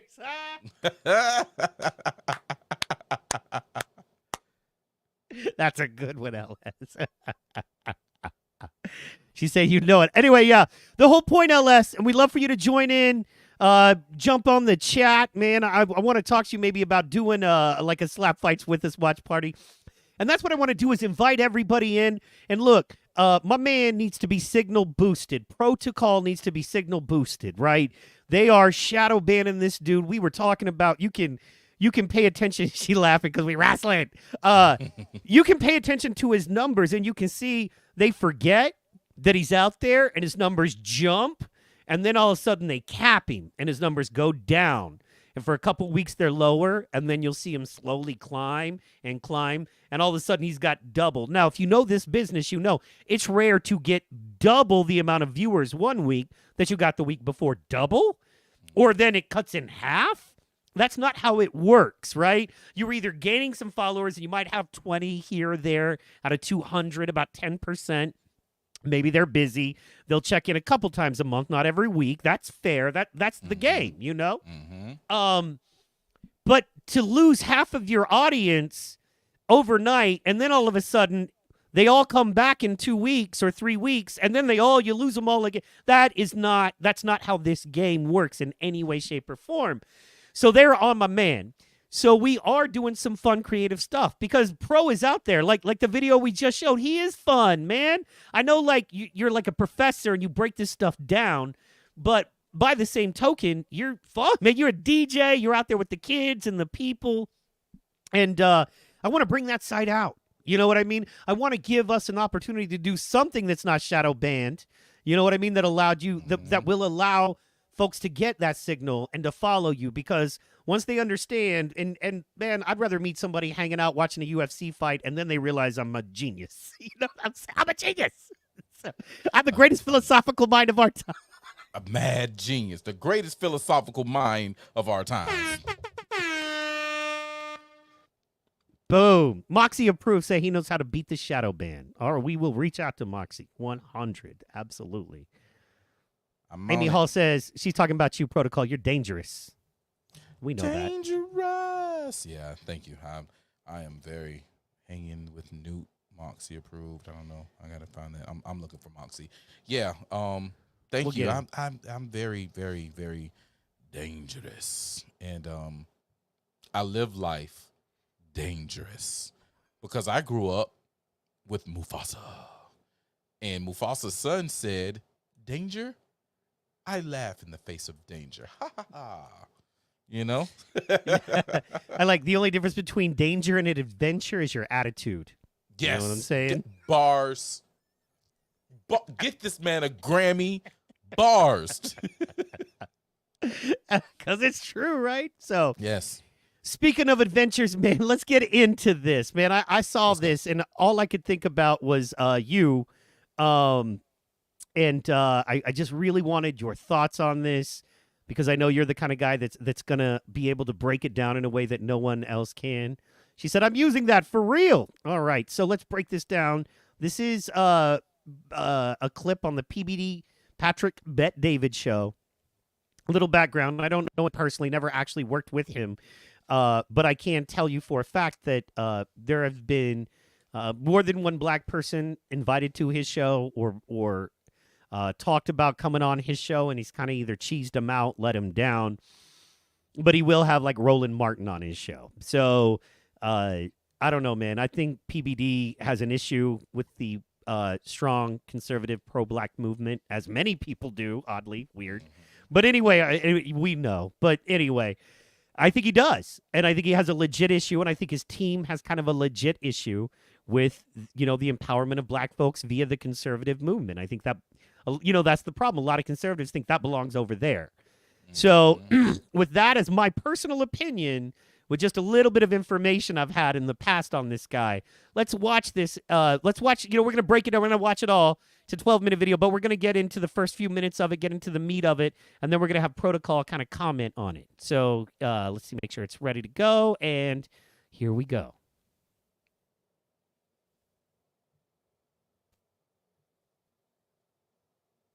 Used to call him or any other man God for that reason. His name is Leonard. He was recently on. They're talking about Charlemagne the God here and him saying that the U.S. is racist. So here we go. Piers Morgan and they're the Breakfast Club, and they were talking about Trump and his. You could already tell his attitude because say what you want, Leonard Charlemagne, you guys can call him that. He has Trump derangement syndrome, 100%. Piers is talking about Trump, and then I sent you the link, Rob, on Slack. This is what Charlemagne the God says about our amazing United States of America. Back he's making. Nobody thought he could do this. Talk about Trump. After the stolen election bullshit, after the January 6th riots, all that stuff, after the 91 criminal charges, did anyone really think we'd be in a position where Trump had a landslide win in Iowa and is now in most polls I'm looking at likely to beat Biden if he does end up as candidate? I mean, it's an incredible comeback. Well, Whatever you think. well, it's something we say all the time, right? We know that America systemically, structurally is a racist country. And I think we know.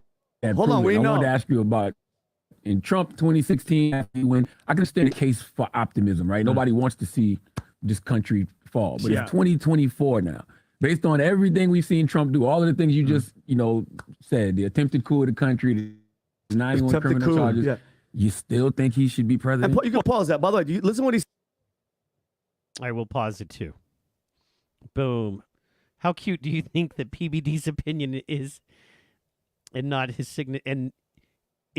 and not signature reduction? Fair enough. Fair enough. Is his and not signature reduction. Yeah. No, yeah, man. He shot to this top. I mean, is he installed? I don't know. I haven't studied PBD on that level because I don't want him to be that important, but he is fast rising, and it's very hard to get as popular and as many followers and as successful as him so quickly without being installed. I'll just say that. Because God knows how hard we all work. You know what I mean? And we're not PBD. So maybe we should put on some suits. So, I'm a PB. PB? Yes, you are PB. I'm about to be. This brother is named after the Roman emperor. That's fair. All right, so break this down for me real fast before we get his opinion on that. If I could have just what was said there, what are your thoughts on that? Okay, so first of all, I will agree. As LS, thank you for putting that up. As LS said, I do not call him Charlemagne the God. I call him Charlemagne the fraud. All right, that's just what he is. But so my big problem here with a lot of people, and we'll hear this further on as we get into the video, is that I think that people confuse racism and bigotry. They really try to intertwine the meanings, right, of those words. Do I think there, some racist systems set up in America, that people use? Of course, like it's a system, like it's inarguably. It's more so a system that can be used, I guess, as racist if you're using it against someone's race, but it's more so a power structure of bigotry, right? You're in control. You don't like particular people, so you're going to do what you can to stop these people from moving forward, right? Okay. So you're in control of that particular power structure. I think it does play out when you get certain people, as we were saying, you have people like PBD and the people around him who just have a problem with Black empowerment, right? They really, is just something about the conservative movement of Black empowerment. They just feel like they have to beat down, or why does it have to be about Black? Why does Black people have to build up? Because you're the main one saying Black people are shit because they have fatherless homes. So you'll bring up Black people not being shit for whatever their problems is, or for not listening to Candace Owens, or for whatever those situations is. But when it comes to fixing them, oh no, we can't just do that for Black people. Well, then just stop talking shit about just Black people then. How about you do that? Don't single them out for that. So I feel as though they really confuse, systematic racism and bigotry. They really intertwine them. And then you had Piers Morgan talk about, the attempted coup and the election stolen. Like, you dumb bastards. These are not facts. In fact, there is more evidence to the contrary of these being facts. Right? That's what makes me mad, is they're arguing a point that is false. So any argument they make past that point is a false ideology. He didn't do a coup because he would still be there, or guess at least what? We would have went hot. Yeah, if a million of us decided that Trump was going to stay president, he'd have stayed president, y'all. Seriously. You don't understand. This was us trying to exercise our right that we had seen BLM do. And BLM, mainly weird white folk that were Antifa, quite honestly, hired by the government under the guise of Black people, of course, to destroy cities for the benefit of BlackRock. We know the game. Calm down. But anyway, shout out to Sean Slaughter, by the way. He says, big facts. Pew, pew, pew, pew. Thank you, Sean. A lot of it is just nepotism because, they ain't hiring this white trash. Yeah, no, Absolutely. Trust. Absolutely. Man, I've had to. I don't need an N-word pass. Like, I don't, right? Because I don't need the word. But I have definitely had to give up my white card. You know what I mean? I don't get those white benefits. It's okay. It's a fair trade. But I am not getting the white benefits anymore. They ain't looking at me for shiz. So, and that's fine. That's how it happens. And that's what they do. They look for their people. The ones that are newest, like you said, it is nepotism, right? It's these people who are in control of these systems, and they're looking out for the people that they want to look out for, and the ones that they don't want to look out for, they're not doing anything for. That's why in our debate about reparations, I stress, like, I'm speaking at this, and in this juncture, I am speaking for needing reparations for what was done to people who look like me for these list of grievances. Now, I can also put on my MAGA hat and say that as a member of MAGA, we deserve reparations for debanking, for the trouble that we got put through from all of the media and all of the Democrats and all that. A lot of us lost family members. A lot of us lost a lot of money. A lot of us lost a lot of life because we're MAGA. I got friends right now that are sitting in the DC gulag, you know what I'm saying, because of the way that they were attacked for voicing their opinions. No. This is complete nepotism. This is tyranny. That's what it is. Absolutely. Amen to that. Wow. All right, we'll move on. Yeah. Let's go. It just makes me so. It's like I understand. You're like, dog. I've been dealing with this my whole life, and my father and my grandfather. But as a white dude, that's really getting it. Because dude, I never. I was. I never rolled with much white people in my life anyway, and I never saw so much of this until the past, say, year, and it's so frustrating. I forgot what movie it was. What movie was it? They were getting high, and it was, I want to say it was Tommy Boy with Chris Farley, and he's smoking with the reggae dudes backstage, and he's like, you mean to tell me? Yeah, he's like, you mean to tell me you're part of a racist, tyrannical society that holds you back simply based upon your skin color? Man, I'm going to do something about this. It's like, no, you're not, dog. Like, it's Kill Whitey. They're like, no. I love that guy, man. That was honestly, that was, you hit it on the nail at the beginning of the show. Like, he definitely was.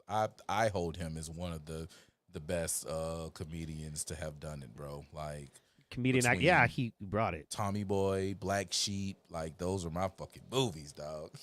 And I love, and supposedly he was a wonderful dude, but like all dudes that burn like that, man, you gotta, yeah, man, you gotta die. You gotta go so hard that it kills you sometimes. So, all right, Jonah's dropping some knowledge. Let's drop in on this. A lot of nepotism. We got that. It's all the black cube of Saturn. When you wear the cap and gown with the black cube, you graduate.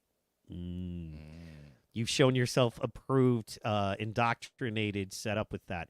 Then my man says, kill Whitey Almighty, Menace Clan. That's, yes. Pew, pew, pew, pew on that, yes. All right, let's get back into this and see what they're saying here. All right, let me put this back up on the jam, add to stage, and play. He said, Leonard said, we all know, not I think, not my opinion, we all know, you, me, everybody here, that this country is systemically and what else is structurally racist. Now, here's my question.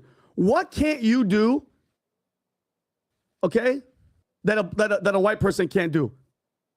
Doctor, On an NBA team, astronaut, on an NFL team. I got to pause right there and ask you about that. Yeah,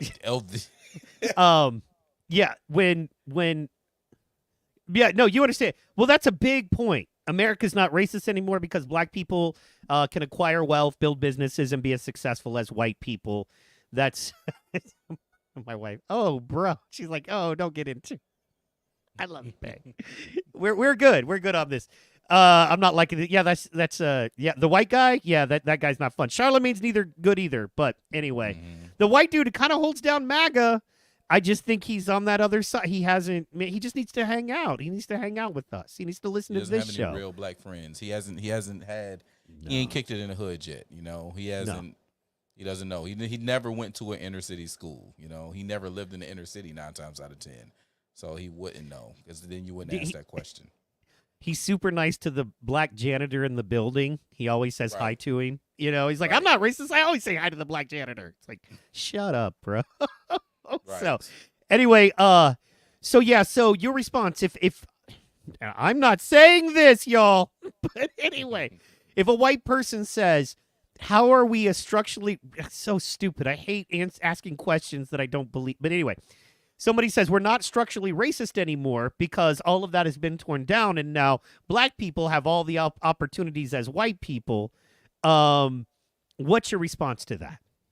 I think that is unequivocally, false. Because there are still things that, we can't do that white people can do. Although, there's been strides. Again, a lot of people like to say, oh, you can be doctors and you can be lawyers. Well, we've been doctors and we've been lawyers. There was a time in life where we couldn't use white doctors and white lawyers. We had to have our own. So there's definitely that. And, you can tell when people have been in a diverse area by their conversation. Absolutely. There's definitely that. Like, we've had those lower level situations, but now, you can, first of all, you can't be a free thinking black man. That's one thing. Like, typically, it's kind of hard to be a free thinking white man in these days and time too. So, there's that. I think maybe we're equal playing field there. It's just less dangerous because there's more of us. There's more of you, right? We can hide in the herd a little easier. Right. But we definitely can't do it. We're definitely going to be attacked. As I stated in the beginning, there's still certain industries they're not letting us in. They just will not allow us into that industry. I don't think there's any black-owned private military companies. Right, I don't believe that exists. I do not believe that there's not many black banks. Like, the black banks that do exist, they don't go far. There's no black Chase. There's no black Wells Fargo. They're not going to let you get that far. They play with the HBCUs, but if you know anything about HBCUs, they're ultimately white owned because they're state institutions with federal dollars. So there's still a group of white men and white women that are making the decisions for those HBCUs. So you can't say those.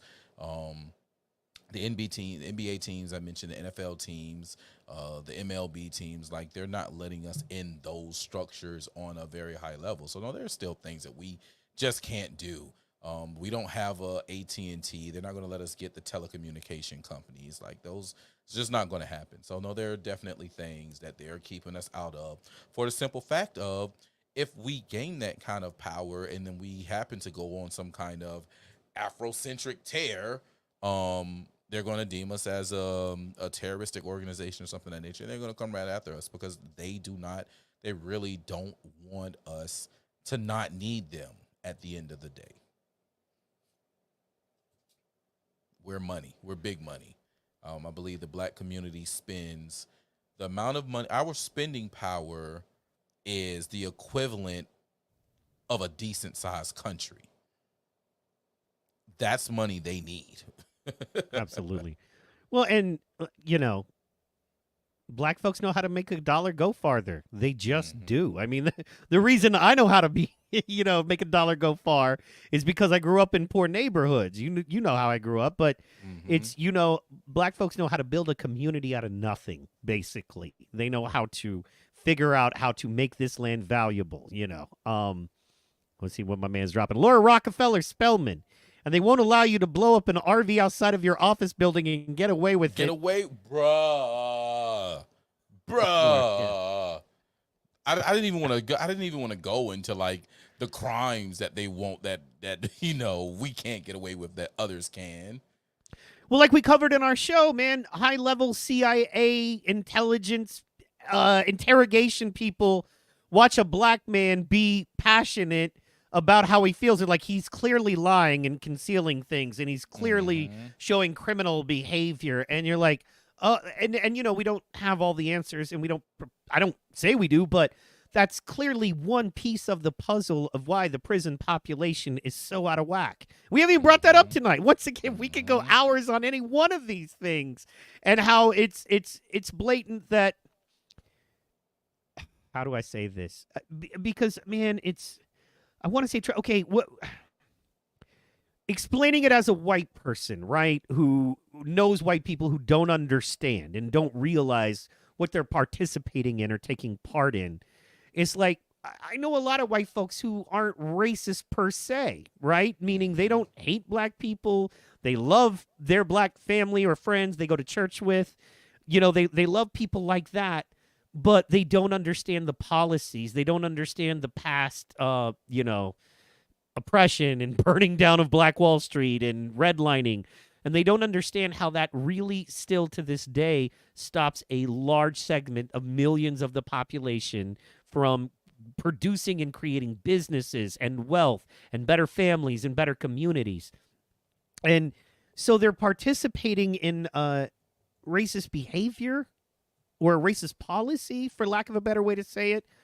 I don't think it's intentional. I think if they were a lot of folks, if you could pull them aside and go, look, man, you don't understand, but A leads to B leads to C, and what you think you're supporting is actually not helping anyone. It's like if the government came out today with the everybody gets $1 million plan, somehow that's going to cost me $1 million. That's how the government works. Yeah. So, yeah.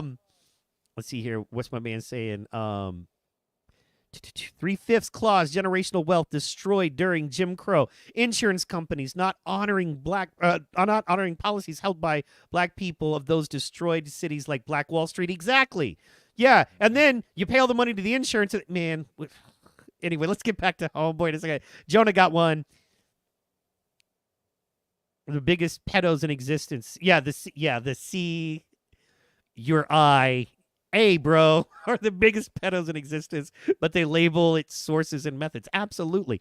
Kinsey, they made a movie about that dude. Alfred Kinsey. And and that dude was, and they still use this method. That dude was a sicko, like a straight up pedophile weirdo. Was awful. Amy says, I think that's a lot of us. I didn't really understand when I was young and living in Idaho.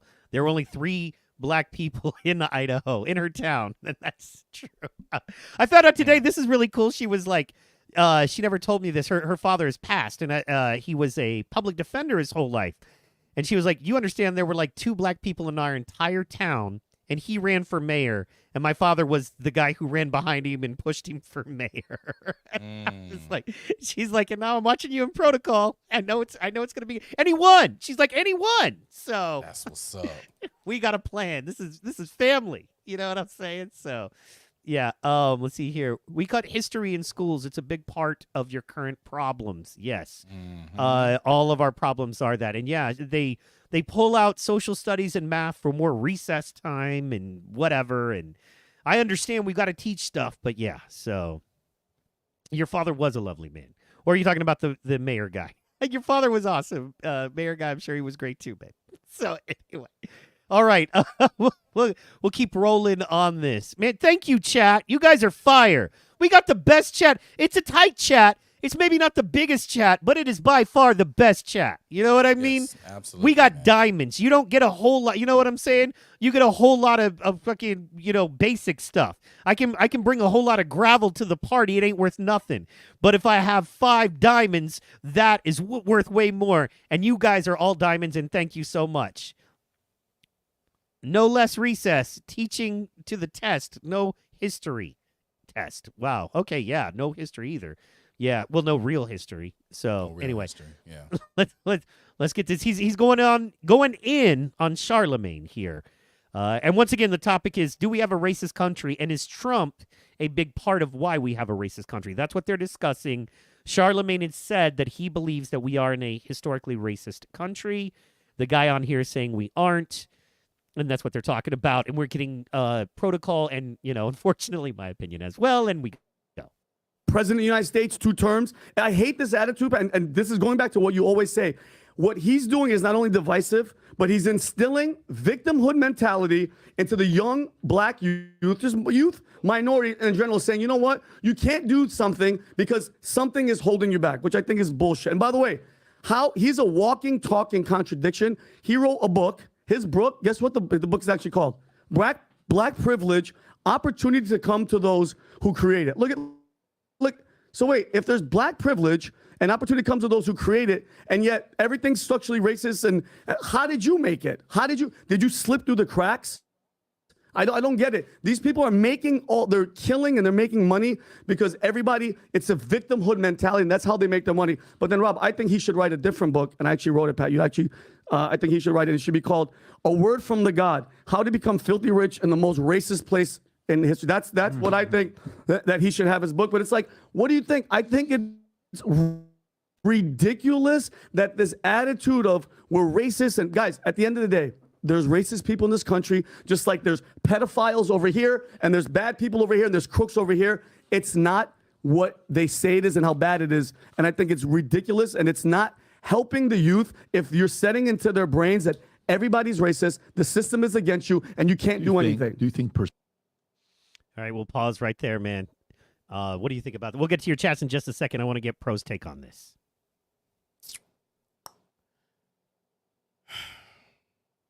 So pouring into building a system of victimhood.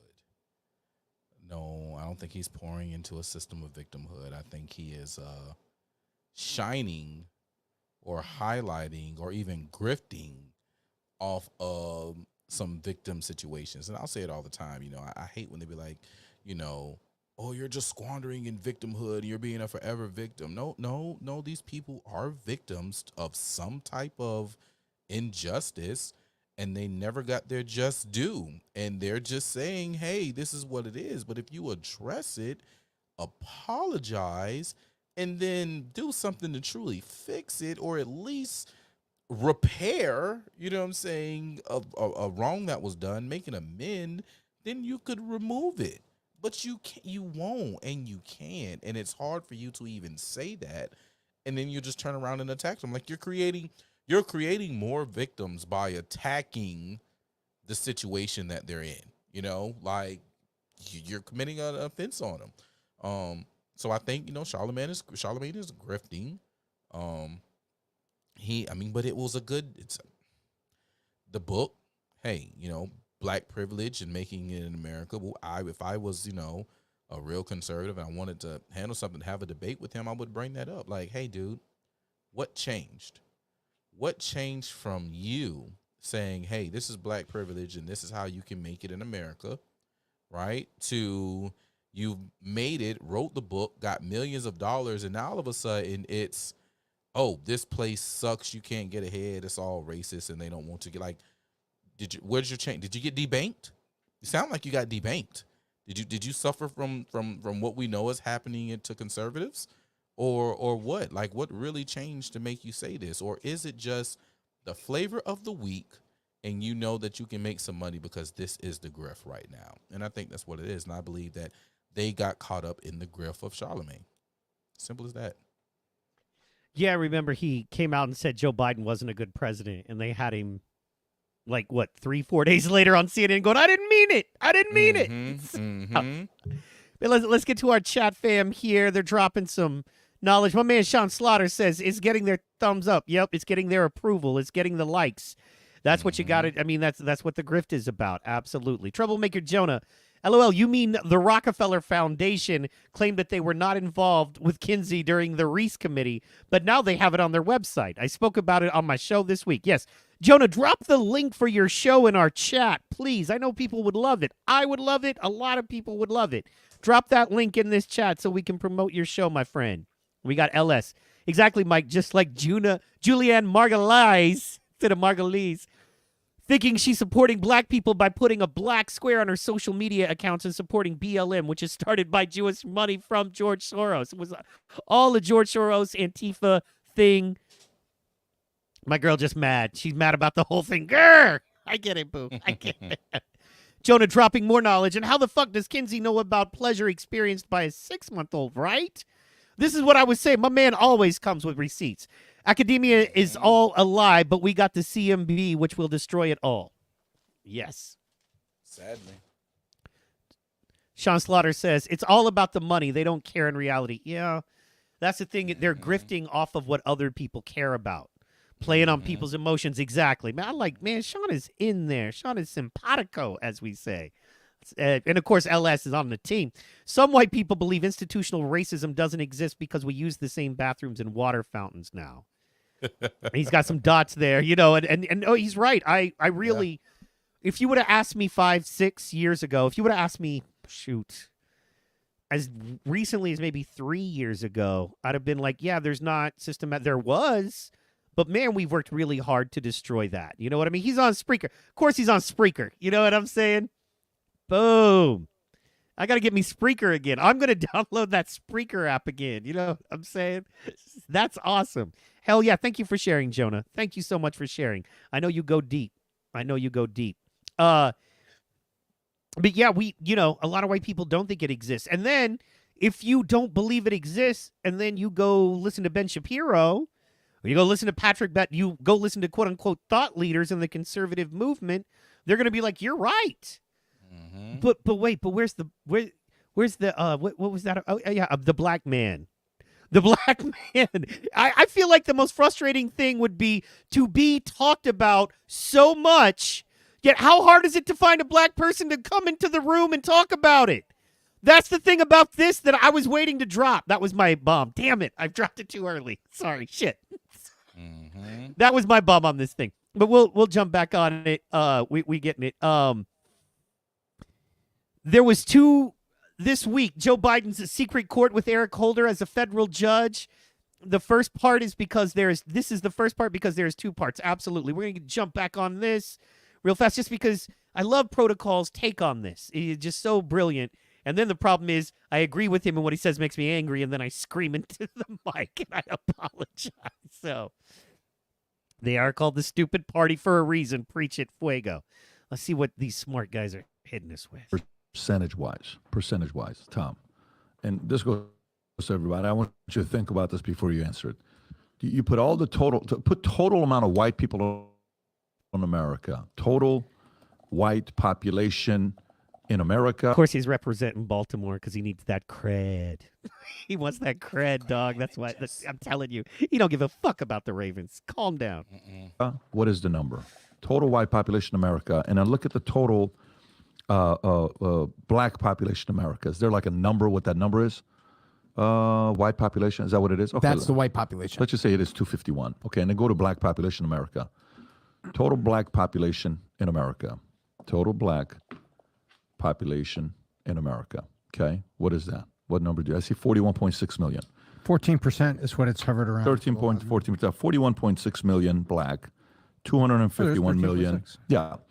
What do you call it? 251 million white. Okay. what percentage of which one has more racist towards the other color? Are there more white racist towards black, or more black racist towards white? Let me ask the question one more time. Are there more white people who hate blacks, or are there more black people who hate white?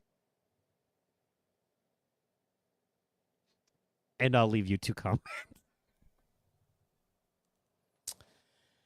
They're in case in point in where they mix in racism with bigotry or prejudice.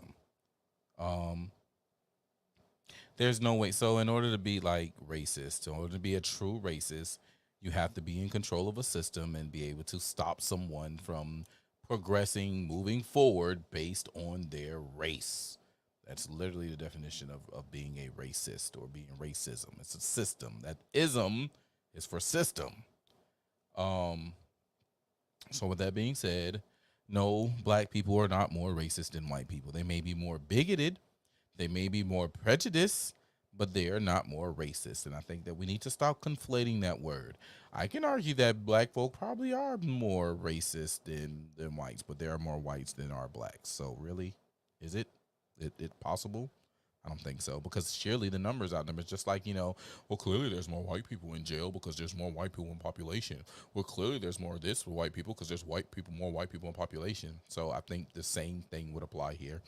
I think that is probably shown more now because of the internet. And it's not even, as we mentioned earlier, it probably isn't happening as much now as is before, because you're pulling up old videos of, black kids beating up some white woman from 12 years ago, and you're sharing it like it happened today. No, if it's so bad today, you should have a video from today, but you don't. So you got to resort to something 12 to 14 years ago. So I think he's full of shit. I think he's reaching out to his people who he knows watching them, and, he's playing on their emotions. He's doing the same thing Charlamagne's doing the same thing. Only on the other side. Absolutely. Grifted on grifted. PBD needs to have sex with Peter Strzok. Can you imagine that three-headed demon baby? That would be it. Jonah and LS. Everybody always bringing the fire. Amy bringing the fire. Fuego bringing the fire. Fuego is fire. It's in his very name. You know what I'm saying? He's doing it. Sean Slaughter bringing the fire. Also, Sean looked good. His picture, man, that's a good profile pic, Sean. Holler back. When I get to Georgia, man, you find me that photographer, hook me up. You know what I'm saying? So anyway, absolutely, I agree with you. I don't need to second that too hard. Also, I got a question there, and that is, what is he talking about percentage wise? Right? So, 5 million, 10 million. Just break it down easy, right? 5 million, 10 million. So you're 50%, that kind of thing. So the question there is, Jonah, are you saying I was not racist when I said it with the hard R? Just kidding. Yes, No, bro, that was just bigoted. That was just bigoted. Anyway, so that's what I said. That's about the. Anyway, yeah, no, that was just fucked up. But anyway, yeah, Sean says, my guy, fresh, ain't nobody dope as Sean. He's just so fresh, and so clean. So anyway, Sean, do you love it when they stare at you because you're just so fresh and clean? I'll stop. LS dropping some info. How long is the census going to keep telling the black people are 13% of the population when black people outspend all other groups? The mathing. I completely agree. I really think, I don't know, a solid 25, 35% of the nation. But I think that, once again, it's a psyop. The worst thing you could do is have a group you want to keep in control unite and decide they don't want you to control them anymore. That's bad for you if you're the mofos in power. You know what I mean? So I want to know, because I don't think he explains it in this video, that's who's more racist. And the idea there is, first of all, what is racism? As you said, there's a difference between bigotry and racism, and even to another point, tribalism. You know what I mean? It's just it's a thing. It's a natural thing. And then secondly, yeah, man, I feel like black folks, and correct me if I'm wrong, and I, maybe it's not for me to even consider and think about or have an opinion on, but I feel like black folks have every right to be a little more defensive. Growing up poor, I don't trust a mother because when you're poor, they try to poor people feed on other poor people. That's the point of it. And rich people feed on the poor people as well. So you end up not trusting people. It's like, I'm gonna give you my last 50, but you told me we're gonna go in, we're gonna get this 200 off it, and then you never see them. And that happens when you're 14, 15 years old. And you just learn. You learn if your locks aren't strong enough, your door's going to get kicked in. You just learn that stuff. So you grow up not trusting. Now, if you had huge and large government mechanisms and national and multimedia telling you that you're not good enough or that you're weak or that you have these problems or that you're a victim, yeah, man, after a while, it's like, maybe I'm not right. Maybe I just don't like you, bro. Has nothing to do with anything else, it's just your people keep trying to tell me how to live and how I'm not struggling the way I know I'm struggling and how you really care about me, but none of y'all are doing shit. So maybe I just don't like you. Maybe it's not racist. Maybe just get the fuck out of my face with that. You could be orange or purple and I don't care. Just get the out of my face with that. You don't listen to me. You don't look at this. Look at this shit. You don't represent me because look, when you have a conversation about black people, 1, 2, 3 white dudes and Patrick Bet-David. I think he's Iranian. I don't know. But that's the point. You know what I'm saying? Like, you can't find a black person to come on. You live in Florida. Really? So, anyway, I know my internet tripping a little bit. So, let's get back to Jonah here. My favorite was always when people in Windsor would call me racist because I would make racist jokes. So, I would say, okay, you coming with me to Detroit this weekend. I wouldn't make racist jokes in Detroit. Shout out to my boy Damon, Detroit. You know what I find hilarious? So he's Patrick Bet-David. First of all, he's a man with a hyphenated last name. I question that. Second of all, yeah, he's Iranian. Yeah, with the last name of David. He's not redacted. He's not tunnel digging family. Really? Tehran, Iranian. Tehran, Iran. Yeah. With the last name David. No one ever came with me. That's fair, Jonah. Bet-David. Yeah. Bet-David. The hyphenated name. Hyphenated. What do you call the people that run the redacted LS? We call them redacted because we shadow banned enough. Small hats. Redacted. Small hats. People that yesterday they used a string to walk around New York. Those people. You know what I'm saying? We call him Voldemort. I try to get in that. He's here. Hits the Peter Street. Yes, he is. Yes. I got it. I know it was funny. That's why I was like two-headed demon. All right, let's hit it back here because I only want to watch a little bit, but Pro's commentary is so interesting and valuable on this. I think we should keep riding if you're okay with it. Ride, baby, okay. Ride. All right, let's go.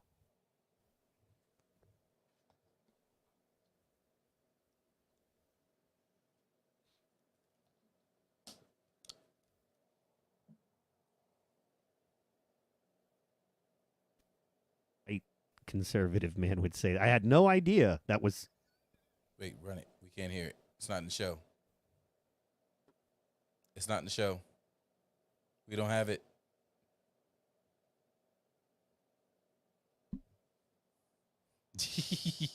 I'm sorry. Shit. Sorry. There we go. Sorry, my bad. I'm not a great producer yet. Way. He's on the way, guys. We're working on it, man.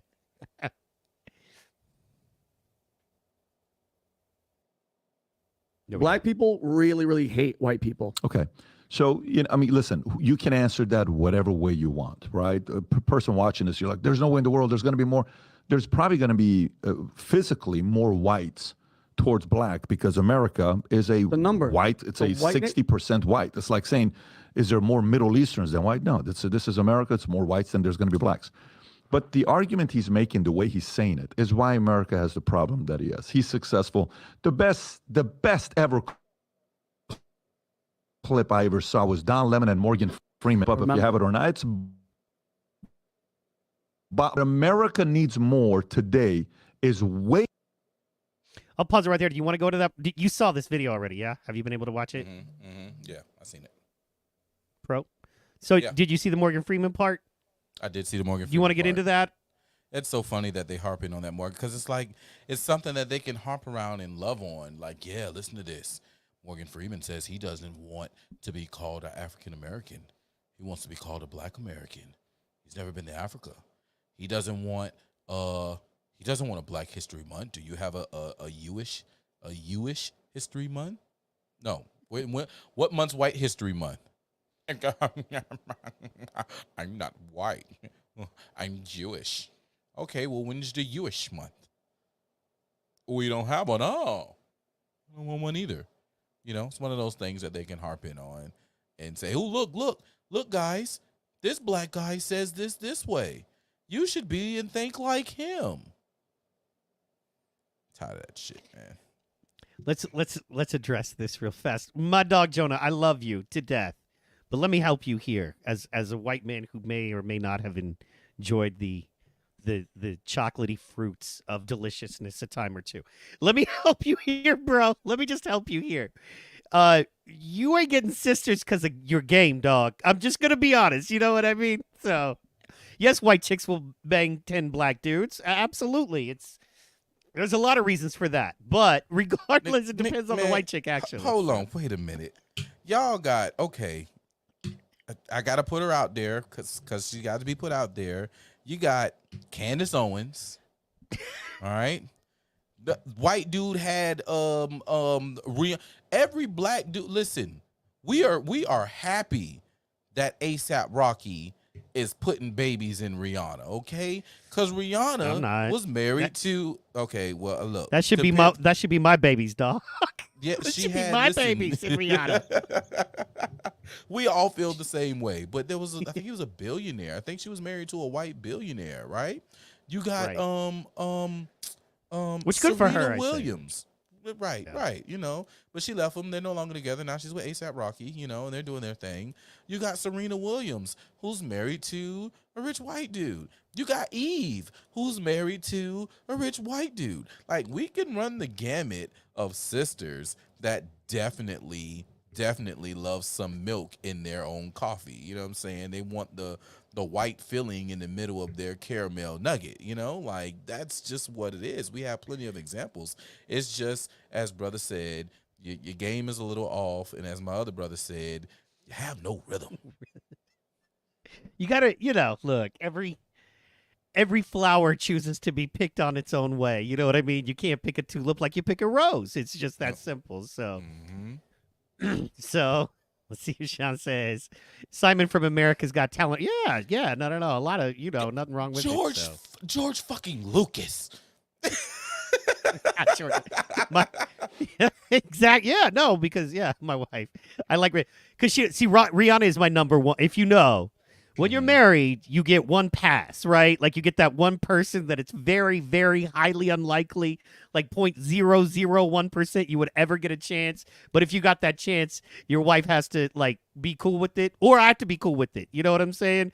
If she hooks up with Thor, I just gotta let that be. I gotta, turn my eye. So you know what I mean? Joe McHale. Ooh, Joe McHale, babe, you can do better. You have a comedian, babe. Okay, you have a comedian.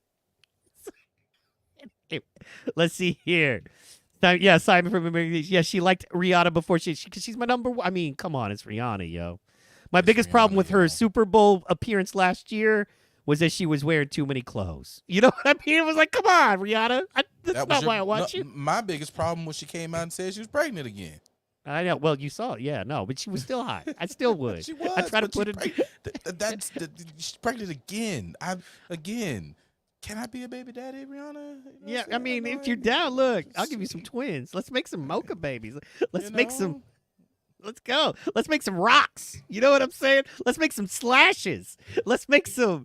You know what I mean? Let's make it happen. I'm kidding. Fuck Eve. She supports abortion and protecting animals over people. Yeah, she's not right in the head, but at least she race traded for us. So at least that's one on our list. I'm sorry, LS. You deserve better comedy. Amy Hall, he's funny. Yeah, she likes funny guys. That's fair. That's about the only reason I'm married. So, yes. Troublemaker Jonah, Rihanna is super Luciferian. I will pass. I ain't banging her religion, dog. I'm saying. We talking about Riri, you know what I'm saying? I know she is part of that Illuminati stuff. I mean, it's all in her those symbolisms and stuff are all up in her videos and stuff like that. So I know, like, and she was married to a white billionaire, clearly. You know what I'm saying? Like, she's in that mix on some level. But once again, dog, I ain't trying to, you know what I'm saying? And one day we'll definitely tag in and go deeper on that. But like, I remember the transition of Rihanna. Like, everybody seems to forget the little good girl. You know what I'm saying? Scarlet She Warrior. was a good girl, and they transitioned her to a bad girl. They even labeled her good girl gone bad. Like, they made her into that, and she was a poor girl from Barbados, and all she wanted to do was be amongst the stars and be a great singer. And they took that, and now we have who we have now. You know, you think sex is not Luciferian. Not all sex.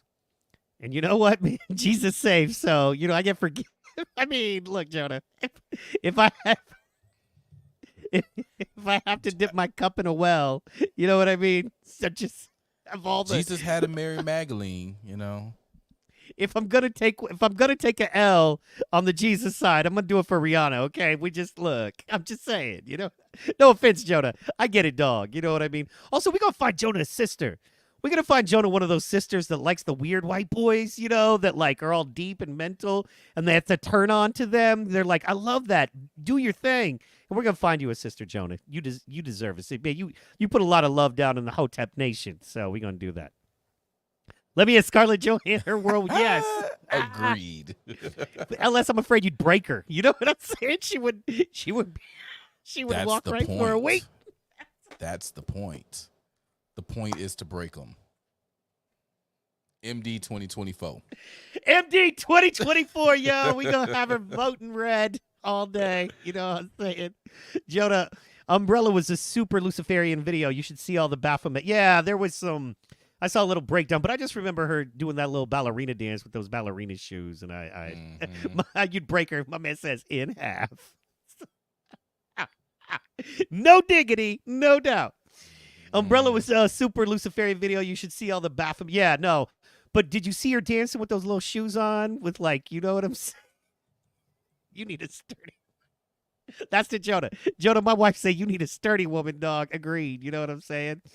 We need the thickness. So, you know what, man? We're good on that Patrick Bet-David. I don't think we need to go any deeper on that. I do, because we're getting long in the tooth here, and I do really, really want to bring up Texas because it's kind of our lead story. Well, let's get to Texas. At the end of the day, Patrick Bet-David feels like we all need to follow a particular type of black people, and if you don't do that, then you're bad. And yeah. He's doing the thing. That's what that was my whole thing was, one, no black representation there. And then he does the thing that, I start to see SW 2024. What is SW? Sweet women? Oh, sturdy women. Sturdy women 2024. 2024.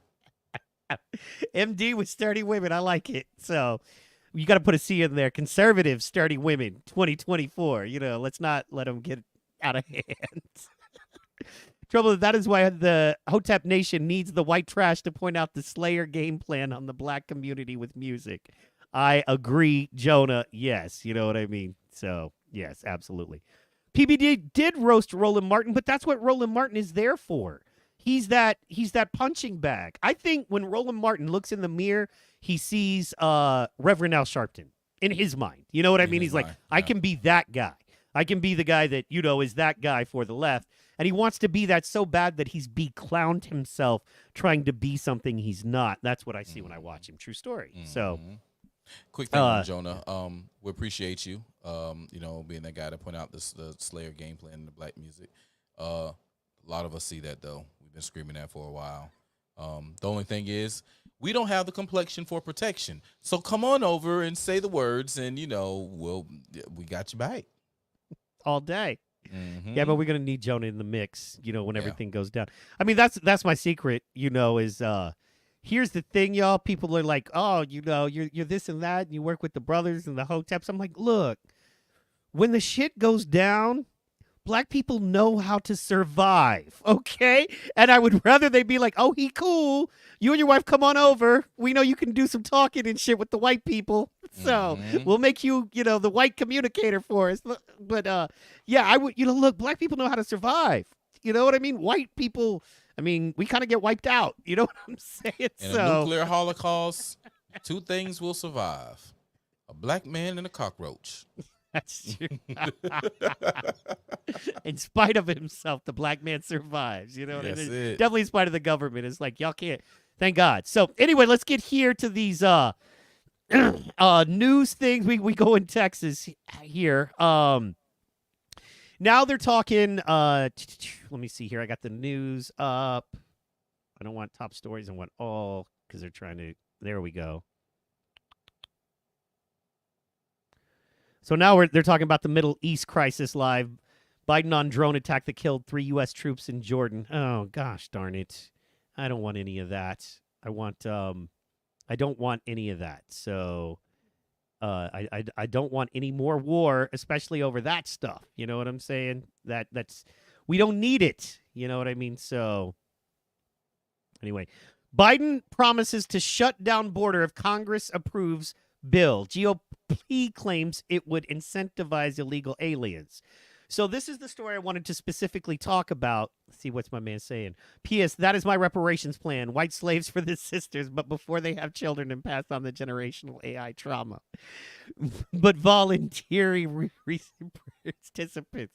Man, Jody, you're just trying to get a black chick. Man, we all want to be white slaves to Rihanna. You know what I'm saying? Shit.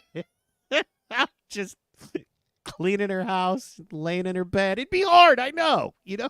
I'm kidding. I'm sorry. I'll stop. Give me some barbed wire, Pamela. Yeah, no, Pam was my first little, you know what I'm saying? Pamela Anderson and Jenny McCarthy were my first, explorations into womanhood by myself in my bedroom, as a... Them Playboy centerfolds, huh? Them long showers, you know what I'm saying? Anyway, all right. But we're getting to the business. This is a story I wanted to bring up because, to me, this is proving that it's all gamesmanship to a certain extent. You know what I'm saying? So, but by the way, Jonah, let me know, man, if there's any sisters that are needing some white boys to, do that, holler. I'll get in line. Anyway, so House Speaker Mike Johnson called the bill dead on arrival due to its allotment for increased visas and failure to enforce laws already on the book. So that's kind of what they're talking about there. And I wanted to know, let me share that screen. So, yeah, where is it? Boom. And boom. So what do you think about this? We'll read deeper. I believe that I think this is all political theater at this moment. That's where I am. I think they're trying to sucker someone in to go hot. I think they're trying to cause a hot situation down there, and it's just not. It's not worth it. Correct. They're definitely trying to play us, and I think there's other things that we can do as a people than to fall into that trap that Biden is trying to set up. And not just Biden, but those, Republican lawmakers as well. They're all old school. They're all swamp. They're all insiders playing insider ball. I feel for Texas. I feel for the people of Texas. I feel for the other countries within the interior, the other states within the interior of the country that are having these people sent to their neighborhood. It's funny. Yesterday I had 4 young men, all age 18, during the Joe's Gotta Go tour, walk up to me. And, they were asking about, the illegal immigrants and how does that affect us, X, Y, Z. And it's like, dude, they're coming to get the low-end jobs that normally you guys would have. I mean, if you pay attention now, you have a lot of immigrants that are working in McDonald's, working in Burger King, working at Chinese restaurants. There are Latin immigrants working in Chinese restaurants. Never thought I'd see the day, but it's there. Oh, yeah. So they're coming and they're taking the jobs that normally you guys would take. And then you have the ones who probably are here who don't have any type of paperwork, can't go get a job. And then they're going to go resort to the streets. They're going to go and do, the stuff because they're coming to your neighborhoods because, again, they don't have a lot of money. So they're going to be fighting for the same low-income homes that you're fighting for. Not the government-provided homes, not right now, but those other low-end private-owned apartment complexes, trailer homes, whatever the case may be, that you may live, they're now, fighting for that, and they're working, getting paid under the table, and it's 4 families in one home, and those 4 families are splitting the rent as opposed to your mom who's barely paying for the rent, So like you're competing for them there. And I'm saying then once they do take it to the streets, Compton, we knew historically was a black area. Compton is no longer black. Compton is Hispanic now because they ran the black people out of Compton. So like these are the things that are on the menu when we're talking about these people coming across this border. And those young men was like, dang, I didn't even, realize it like that, OG, and it was what it was. But, these are the things that we have to look at when it comes to, that border and what's actually coming down. And then, it's an election year, it's wide open. Somebody then came in that border. We got the one dude who was on camera who's like a Taliban or ISIS, whatever he is. He's on some terrorist, some terrorist group. And he just came in and he was like, you act like you don't know who I am? You're going to know who I am real soon. It's like, oh, shit. All of America will know. He said, yeah, man. Yeah. And that was one dude of millions, right? Millions. Mm-hmm. And that is scary. This is another one I wanted to show you and get your thoughts on this. Let me hit these. Oh, okay. Jonah, I am ashamed. I'm ashamed I used to masturbate to Alyssa. Who didn't masturbate to Alyssa Milano? She was gorgeous. Who's the boss? She's the boss of my Jergens shower time. That's all I know. You know what I mean? And she was in like a vampire-ish movie. I remember this was back in VHS days, and she had a movie where she was like naked in it. And I remember me and my friends went on a mission. That movie was all life was for a while. It was like a vampire movie. Anyway, I'm sure you can look it up, but I'm telling you, we were all Alyssa Milano fans, I think. So, yes. Yeah. Passing that bill comes with payments to Ukraine. Exactly. And that's screwed. See, LS trying to bring us back on topic. But that just says how old I am. You Jonah, me too. You know what I'm saying? So, yeah, passing that. And that's another thing. They're talking about that. But this I wanted to show you here, and this is George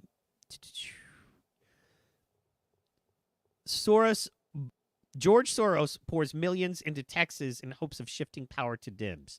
The financier has recently donated over $3 million to at least 5 left-wing groups in the Lone Star State, and this was published January 28th, so yesterday or today, basically at 4 a.m. We'll just watch this. Oh, sorry. Damn you, pop-out player. Pop-out players suck. I know, because then you hit play and it pops out. There we go.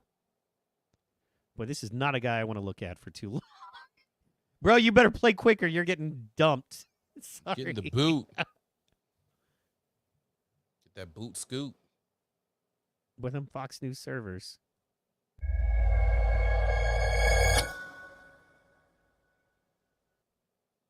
District Attorney Garza is uniquely vulnerable, especially in this cycle. I think before he was in office, people could believe the platitudes and they could believe the ideological talk and they could believe in these lofty goals that he had. But now we've seen what that actually looks like on the ground. And it's not people, people talk about it as a political spectrum. I like to think of it as a continuum because there are so many ways in which we can choose to be united on our common goals as opposed to be divided by. To call it a career is. Sorry, I wanted you to see that. You know what? Screw it. This thing is not behaving. I will pull this up because it's 25 seconds, and we will pull that down for a second. The thing there, let's see here. LS dropped in the chat and said, let's see here. Show it. There he goes. There it is. Dude was talking, though. He won't make himself known when he is up to his shenanigans. That's true. That's true. And Alyssa Milano looks even better when she isn't. I agree. That's most women, LS. Anyway, I'm kidding. If any women that are married to me are listening. Anyways. Anyway, yeah. That's what I wanted to show you here. Oh, Earth Rider, thanks for the Great Lakes. I wonder why it's Okay, guys, I'm sorry, but you really need to listen. This is valuable and important stuff that the President of the United States is saying. Seriously, beer brewed listen. here, it is used to make the brew beer in this refinery. Oh, Earth Rider, thanks for the Great Lakes. I wonder why it's called. What? Biden was mocked on social media. He uttered a long gaffe. All he does is utter long gaffes. Seemed like Biden was speaking in a different language because of his flubs. Let's hear that one more time. Beer brewed here, it is used to make the brew beer in this refinery. Oh, Earth Rider, thanks for the Great Lakes. I wonder why it's called. Yeah. I mean, and then they have to laugh. It's that nervous laugh, man. You know what I'm saying? So, That's the second Alyssa time Milano had 3 Mormon porns, just like the Mormons are the second group working for the see you later on the border. That's what we'll call them, the see you laters on the border. She had 3 Mormon porns. I don't know what a Mormon porn is versus a regular porn, but I'm going to have to do more research on that because I need to know what Melissa Milano's up to. That guy was allegedly Hamas Azerbaijan. Oh, okay. The Great Lakes Triangle? Yeah, you know, the triangle with the beers and stuff like that. So, Earth Rider, thanks for the Great Lakes. That's what he said. Earth Rider, thanks for the Great Lakes. Let me see if they have. Let me see something. Soft Ooh, core. Earth Rider, thanks for the Great Lakes. Earth Rider. Amy Hall, she's not happy about the Alyssa Milano stuff. And that's going to be okay. So, yeah, anyway, getting back into Texas there. Man, I think a couple things I want to talk about there. One, I think it's a big setup. Okay, so as is, and it's one of those all you had to do. One of my favorite comedy guy named Mike Birbiglia, a comedian, he has a special, and it's called All I Had to Say Was Nothing.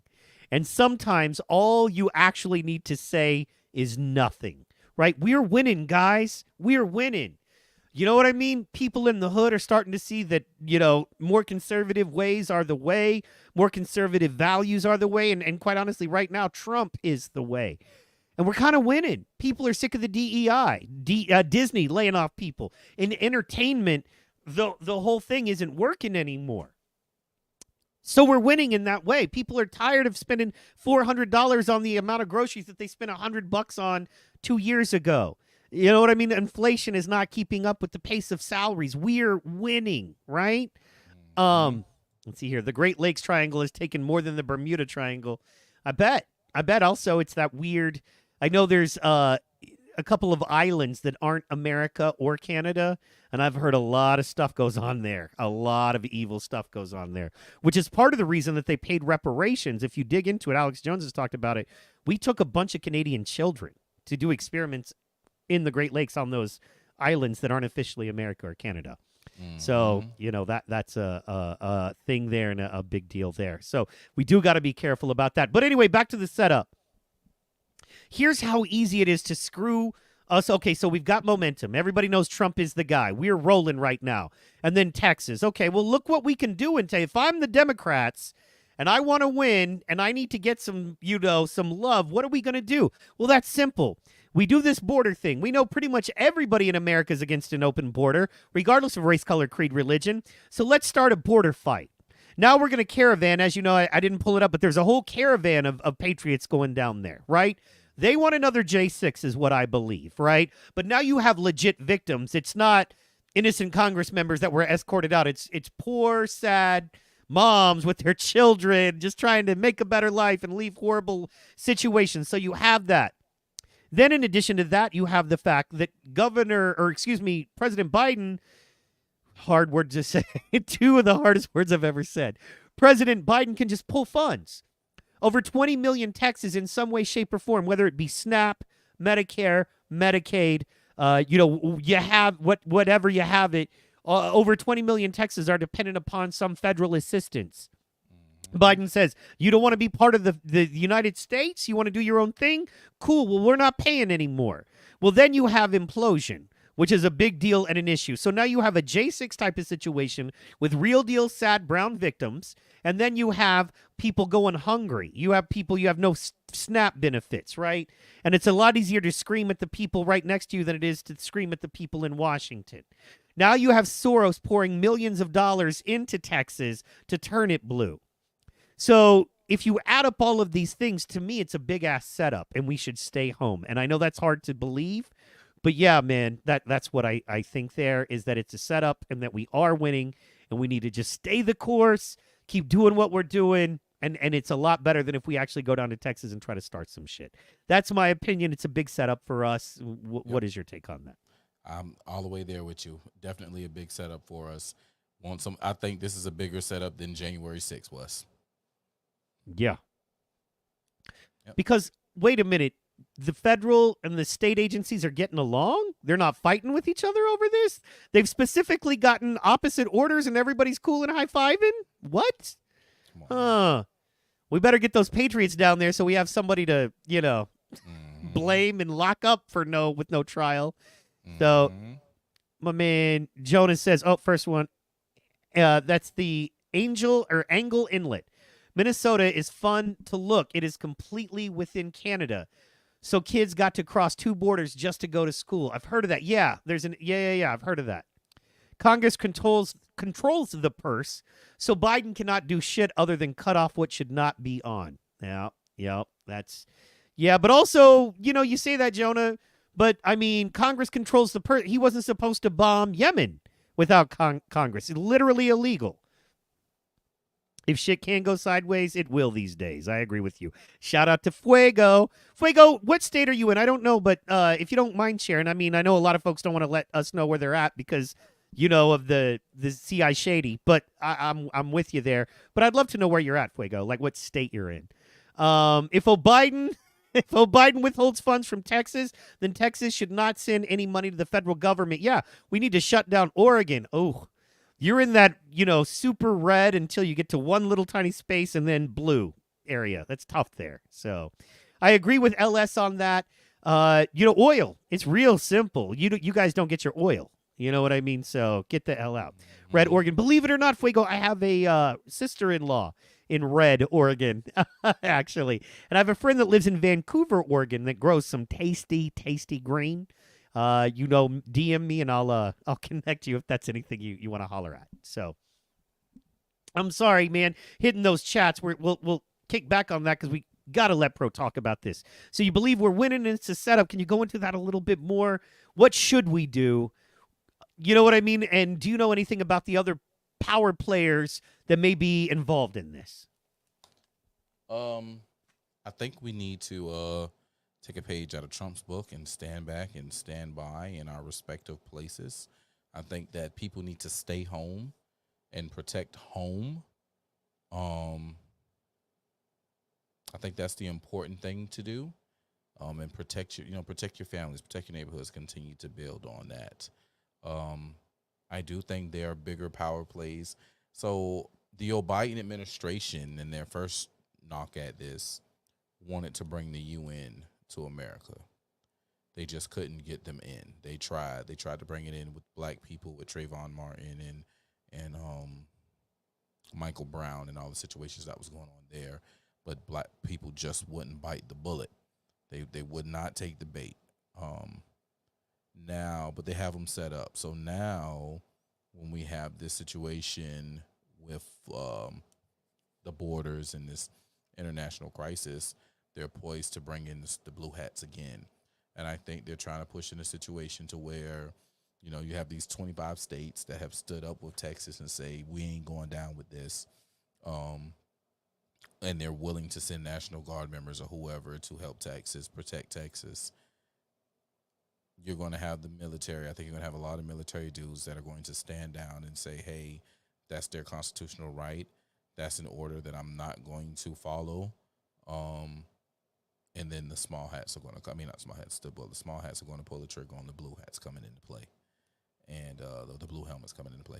And I think that's where we're headed. So I think that we as a people need to, cooler heads prevail. I think we need to be cooler about the situation. We really need to think, realize that they're trying to goad us into a situation to take this into a hot level.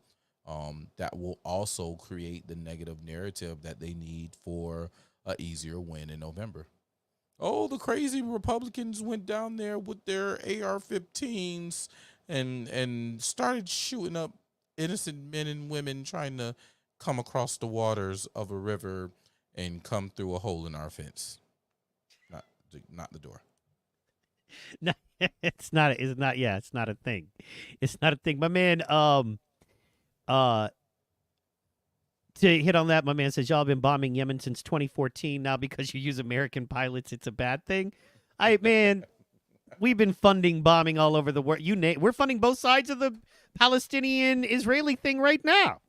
We're funding Russia by buying oil from Saudi at a higher price because China and Saudi and Russia went into a deal simply because of the Ukraine shit. So anyway, yeah. So agreed.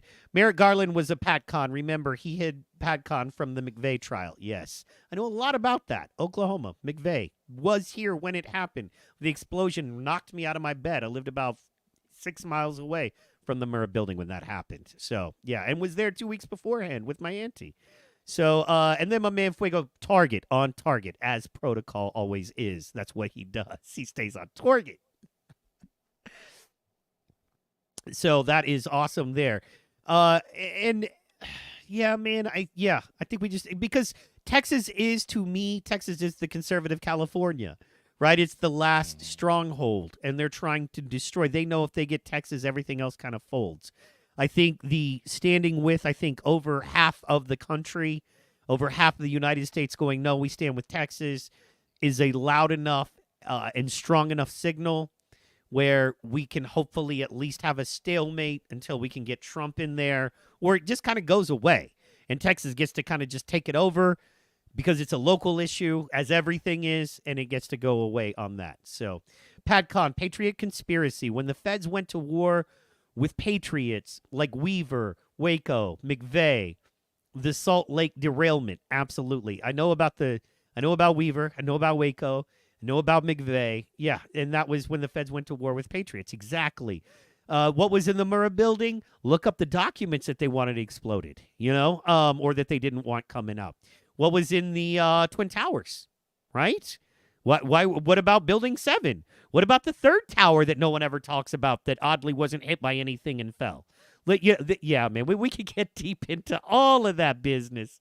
But we are coming up on the end of the show for tonight, I think, because, man, we've been busy. We've been doing a lot. Want to shout out, we got some, like I said, I'm going to drop some news because I know we got some Hotep fans in here. Do me a favor and keep it on this show if you hear it here, and we'll release it. There is going to be a Hotep reception Friday night, and we're going to get the tickets up for sale soon. But that's going to include this Friday night Sam Tripoli late show at 9. And then after that show, there's going to be a VIP reception with some hors d'oeuvres and Hotep Jesus and Cannon and Protocol and myself. And we're going to be there and be eating and chilling with y'all. So we're very excited about that. Gulf War Syndrome Medical was in Murrah. Yes, that's what was in the Murrah building. That was part of it. Yes, absolutely. And then there were the documents about Saddam Hussein and how we've been working with him. And imploded at 5 p.m. after the others were hit, like 10 o'clock in the morning. Yeah. So it was not hit by a plane. Agreed. So anyway, just a quick shout out. We're going to have a VIP reception featuring DJ Protocol, Hotep Jesus, Cannon Hotep, possibly Unk. Keep my opinion. No, Jonah, you let it out. We about to close out. So come on Tuesday. So if you will, I won't be there Tuesday. Or Pro won't be there Tuesday unless Pro's like, fuck it, I'll jump on Tuesday because no slap fights. I'm just saying, I know you're a very busy man, but I can do this. I can't wait till we can do this 5 times a week. That's all I want. Right. Eventually, it would be the best. I might be Tuesday. I'm not exactly sure. I got to go to Atlanta on Wednesday, so we'll see how that works. My man Fuego says, sounds like a cool night. Anyone going to try and stream? Not that night, but I do. This is the big news that HJ, only reason I'm releasing here is because, I'm releasing here. I might get in a little trouble, but it's okay. Directly after the one I sent you. Yes, I remember. Yes, Jonah.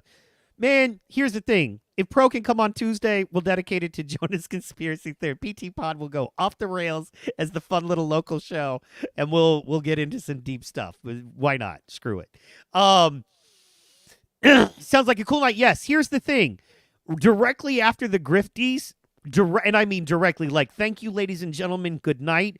As long as it takes to turn the room, there's a studio very close to the venue, a podcast studio very close to the venue, and we're going to be going live directly after the event with any and all of the guests, presenters, you know, the Steins, the Tripolis, the Mars, you know, you name it, Phil Labonte, you know, all those folks, plus, of course, Canon Pro are going to be on there live. That kind of thing. So we're going to be going live directly after the main show. And then, yeah, man, well, I'll Instagram some stuff. I'll IG some stuff. I won't be as busy. I'll be very busy Saturday because I'm, you know, show running. So I've got to stage manage time, make sure the DJ, the host, the lights, the sound, all of that is working correctly. But Friday night at the reception, I'll be able to chill a little bit and make sure everybody gets good stuff.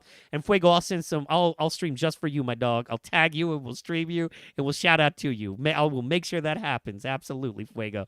Because you are solid, dog. I got to send you love, man. You are in all the chats all the time. Yes. And when I came in hot in the beginning, you put up with my ass and you didn't, you know, come after me and you were like, let's see what this dumbass does. And here we are. I think you saw the plan. You know, so thank you, Fuego. We love you. We love LS. Of course, we love Troublemaker Jonah. This show has not been this show the past couple of weeks without Jonah. Do not keep your opinion to yourself. The one I sent you last week, we're going to break that down on Tuesday. You know what I mean? We'll do a tight one. I like to keep Tuesday tight because, you know, we got a lot.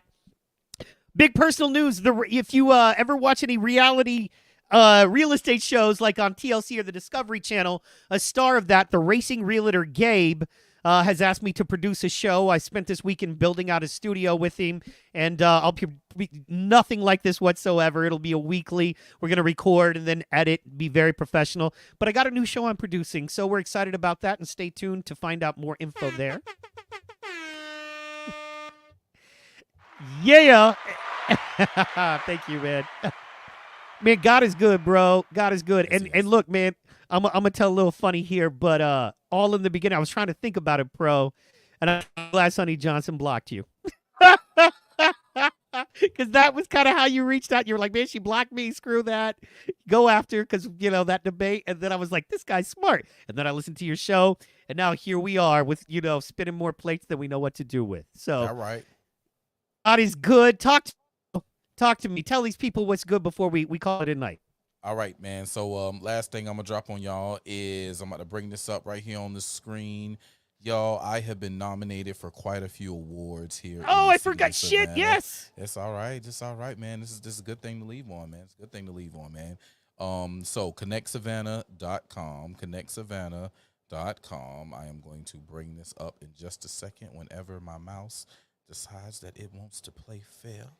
While you're bringing that up, I'll hit. Fuego says, I work 7 days a week behind a computer while I'm always around. Well, we're glad you're always around, my brother. We are absolutely glad. And he said, I came is soft to start. Fair enough, Jonah. Absolutely. All right, we're bringing it up. Boom.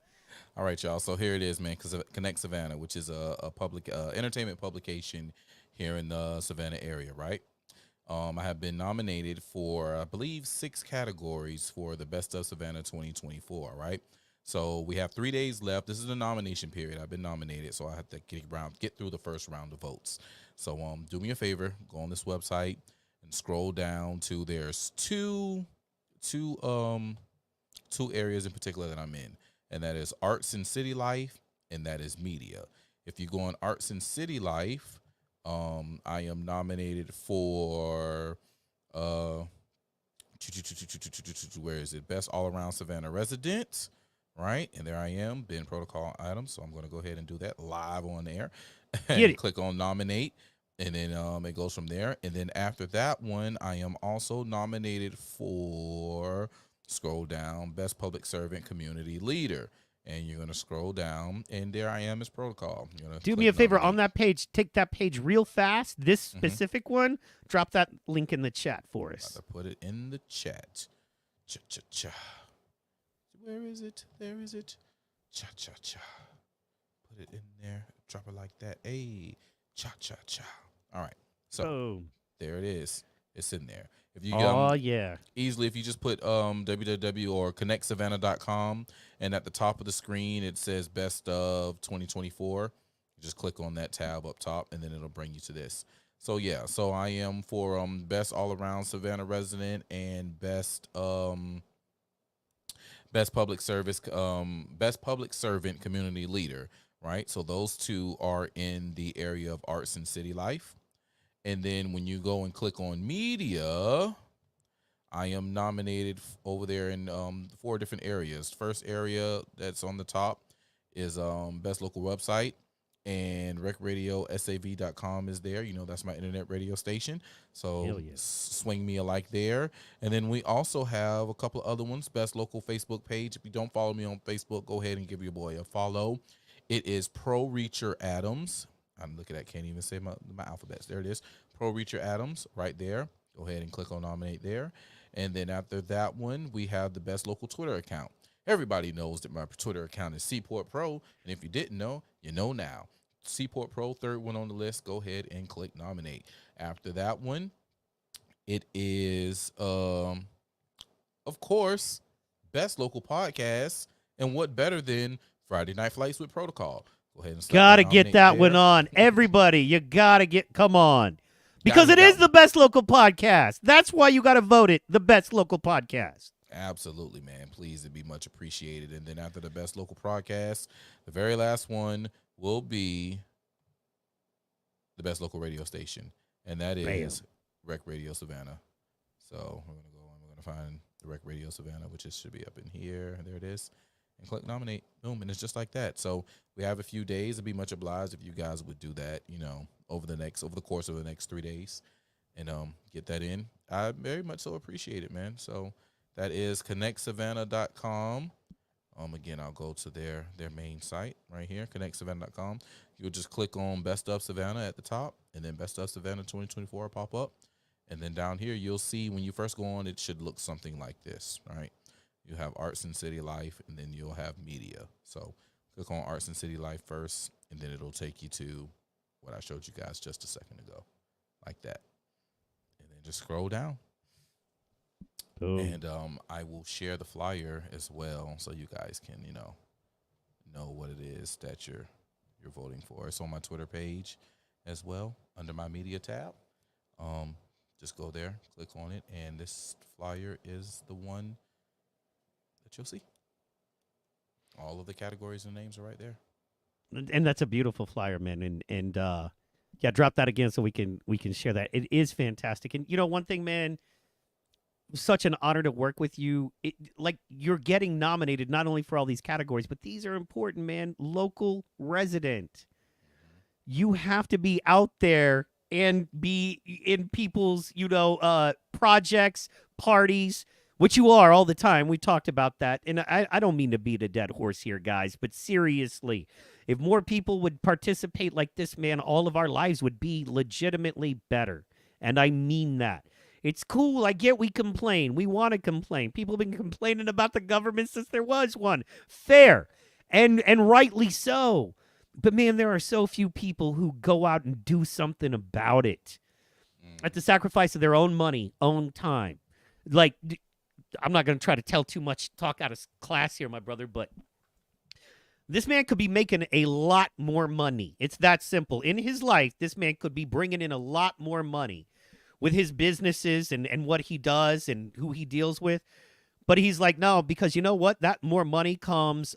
It's not a dead horse. It's the path. Thank you, brother. Absolutely. The thing there is that he goes, no, man, because that more money would come with 20, 30, 40 more hours a week. And then I don't get to, for free, sit on my local election board. I don't get to, for free, be where these children are who need to see local people and local black successful business owners who care about them. I don't get to, and when I say for free, I mean no money in his pocket. I mean, he could be making tens to legit hundreds of thousands of dollars on jobs, and he turns those jobs down or sends them to other people so he can be out there when Joe Gotta Go bus arrives. He can be bringing his food trucks. He can be bringing his people. That's hard to do. That's freaking hard to do, man. As somebody who tries to be involved in my community, I'm like, oh, I got to learn from him on how to be more involved in my community, because to be that plugged in, man, you've got to have been working for a while and putting it down and getting respect, man. And you only get respect by earning respect. It's not a bunch of chatters going, you're my favorite chat guy. You know what I mean? It is local people saying local resident. And it is a successful business owning black man that employs people, that throws parties, that shows up, that represents for conservative values and equality and what black people actually deserve in America. And I'm just saying, dog, I'm not trying to blow smoke. We're dogs. It's just a thing. We're homies. You know what I mean? We're going to be in a car one day and it'll be our 12th hour trying to get to a gig and we'll be sweaty and tired. We're not going to like each other at that moment. So you know I'm ready. I'm down. You know what I mean? But at the same time, dude, just any man that can see this and wants to be more like that. My wife said today, I'll leave on this one and won't say nothing else, but thank you guys. But she's like, I'm so glad he's in your life because you need somebody you'll listen to. She's like, because you don't let nobody tell you nothing. I'm like, well, he's the only person that I genuinely believe is smarter than me. I'm going to listen. This man, like very few people, and I believe this man is genuinely smarter. And every time I listen to him, I come away smarter. And so that's, and she's co-signed. We come with receipts. I kind of laughed. I was like, I'm using that on the show tonight. And she was like, all right, I'm just the truth. But I just appreciate what you do. that. And I can't sit here on every one of my shows and when everybody I talk to be like, we need to be more locally involved. We need to care more about our youth. I can't say that and then not do shit. Then I'm a hypocrite. Then I'm worse than the people that at least are preaching their bullshit and out there, Antifas and whatnot. At least they're doing it. I don't see too many people on our side doing it, and that's why we lose, and you are doing it. To the point of people are like, well, why weren't you doing this or that? You're like, because I was with the kids. Because the people that are voting in 2, 3, 4, 5 years, I was with, showing them what we're supposed to be and what we're supposed to look like. So anyway, man, thank you for all that. And it's going to come back to you, trust. That's my job. That's part of my life is to make sure it comes back to you, man. So, but thank you for that. You're not nominated because of bullshit. You are nominated because you earned this. And so everybody, get out there and vote for the homie is all I'm saying. Canada ain't doing too well, Jonah. 2020 wasn't a good look. He said Canada is already lost. Man, we in the South. We going to be fine. I'm kidding. Let him get to North Oklahoma, and then we'll have a conversation. But they don't want none. So, Right. I'm kidding. No, Canada has some problems, but you know what I'm seeing? Literally, go through Rumble and look. A lot of conservative channels now are Canadian. And there is a big backlash, and there are some very strong Canadian folks. Tucker Carlson has a whole thing on Canada he did last week. They're being seen, and we can connect with those folks. We can. There's a lot of good conservatives in Canada, and they don't want to hear, oh, y'all are lost. They want to hear we in America understand what it is, and we're going to stand up for you guys too. And we will, because we're American. That's what we do. So let's see here. Fuego. You may inspire a kid that cures a disease or invents something. Absolutely. That's what he's there for. Growing up without a father, I understand how important men like Protocol are. Absolutely. 100%. And thank you, Fuego. You are absolutely right. It's far worse. Justine Castro is on her third ethics violation for the same. Yes, they all suck. We know. They brought a Nazi out and applauded him. You know what I mean? That was all I needed. Get the fuck out of here. Amy K. Hall says, real talk. Troublemaker Jonas says, ethics violations in Canada is only a 500. Well, let's go fuck some people up then. I'm kidding. Let's find some blue hairs. And anyway, Mr. Two Call. I hate political podcasts. I have a lot. As Mrs. Hall, I have to watch a lot as Mrs. Hall. That's fair, but she likes you the best, so that's good. We are strapped down here. Yes, LS. We ride deep. I truly enjoy yours. We got him, and she was going to say I have to watch a lot of podcasts, but she truly enjoys yours, which is true because I'll be honest. We have 3 different rooms with computers and TVs in them. You know what I'm saying?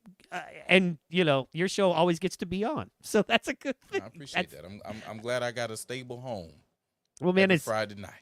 You bring the real, and you bring it in a way that you're not grifting, which I think may work against your straight numbers, but you're not grifting, and that works for long. See, and this is the thing I was trying to convince a friend of ours who doesn't get it. It's like when your fans have to choose to be your fan, right? Like people didn't choose to be Taylor Swift's fan. She's always out there, blah, blah, blah. You know what I mean? You have to choose to be an Alex Jones fan. right? Because you're going to take bullets. You have to make the decision. I like this guy, and even if people are telling me, Canada Broadcasting Florida, even if people are telling me not to like him or that he's wrong or crazy, and they may even not be my friend or not take me seriously, I still choose to follow this man and listen to what he has to say, because when I do my research, everything he says lines up. People choose to be your fan, bro, and that's so much deeper. And 20 loyal fans versus 200,000 people that'll turn the channel as soon as the flavor of the week comes on is so much more valuable, and you know that. And that's why you're in these streets, as I keep saying.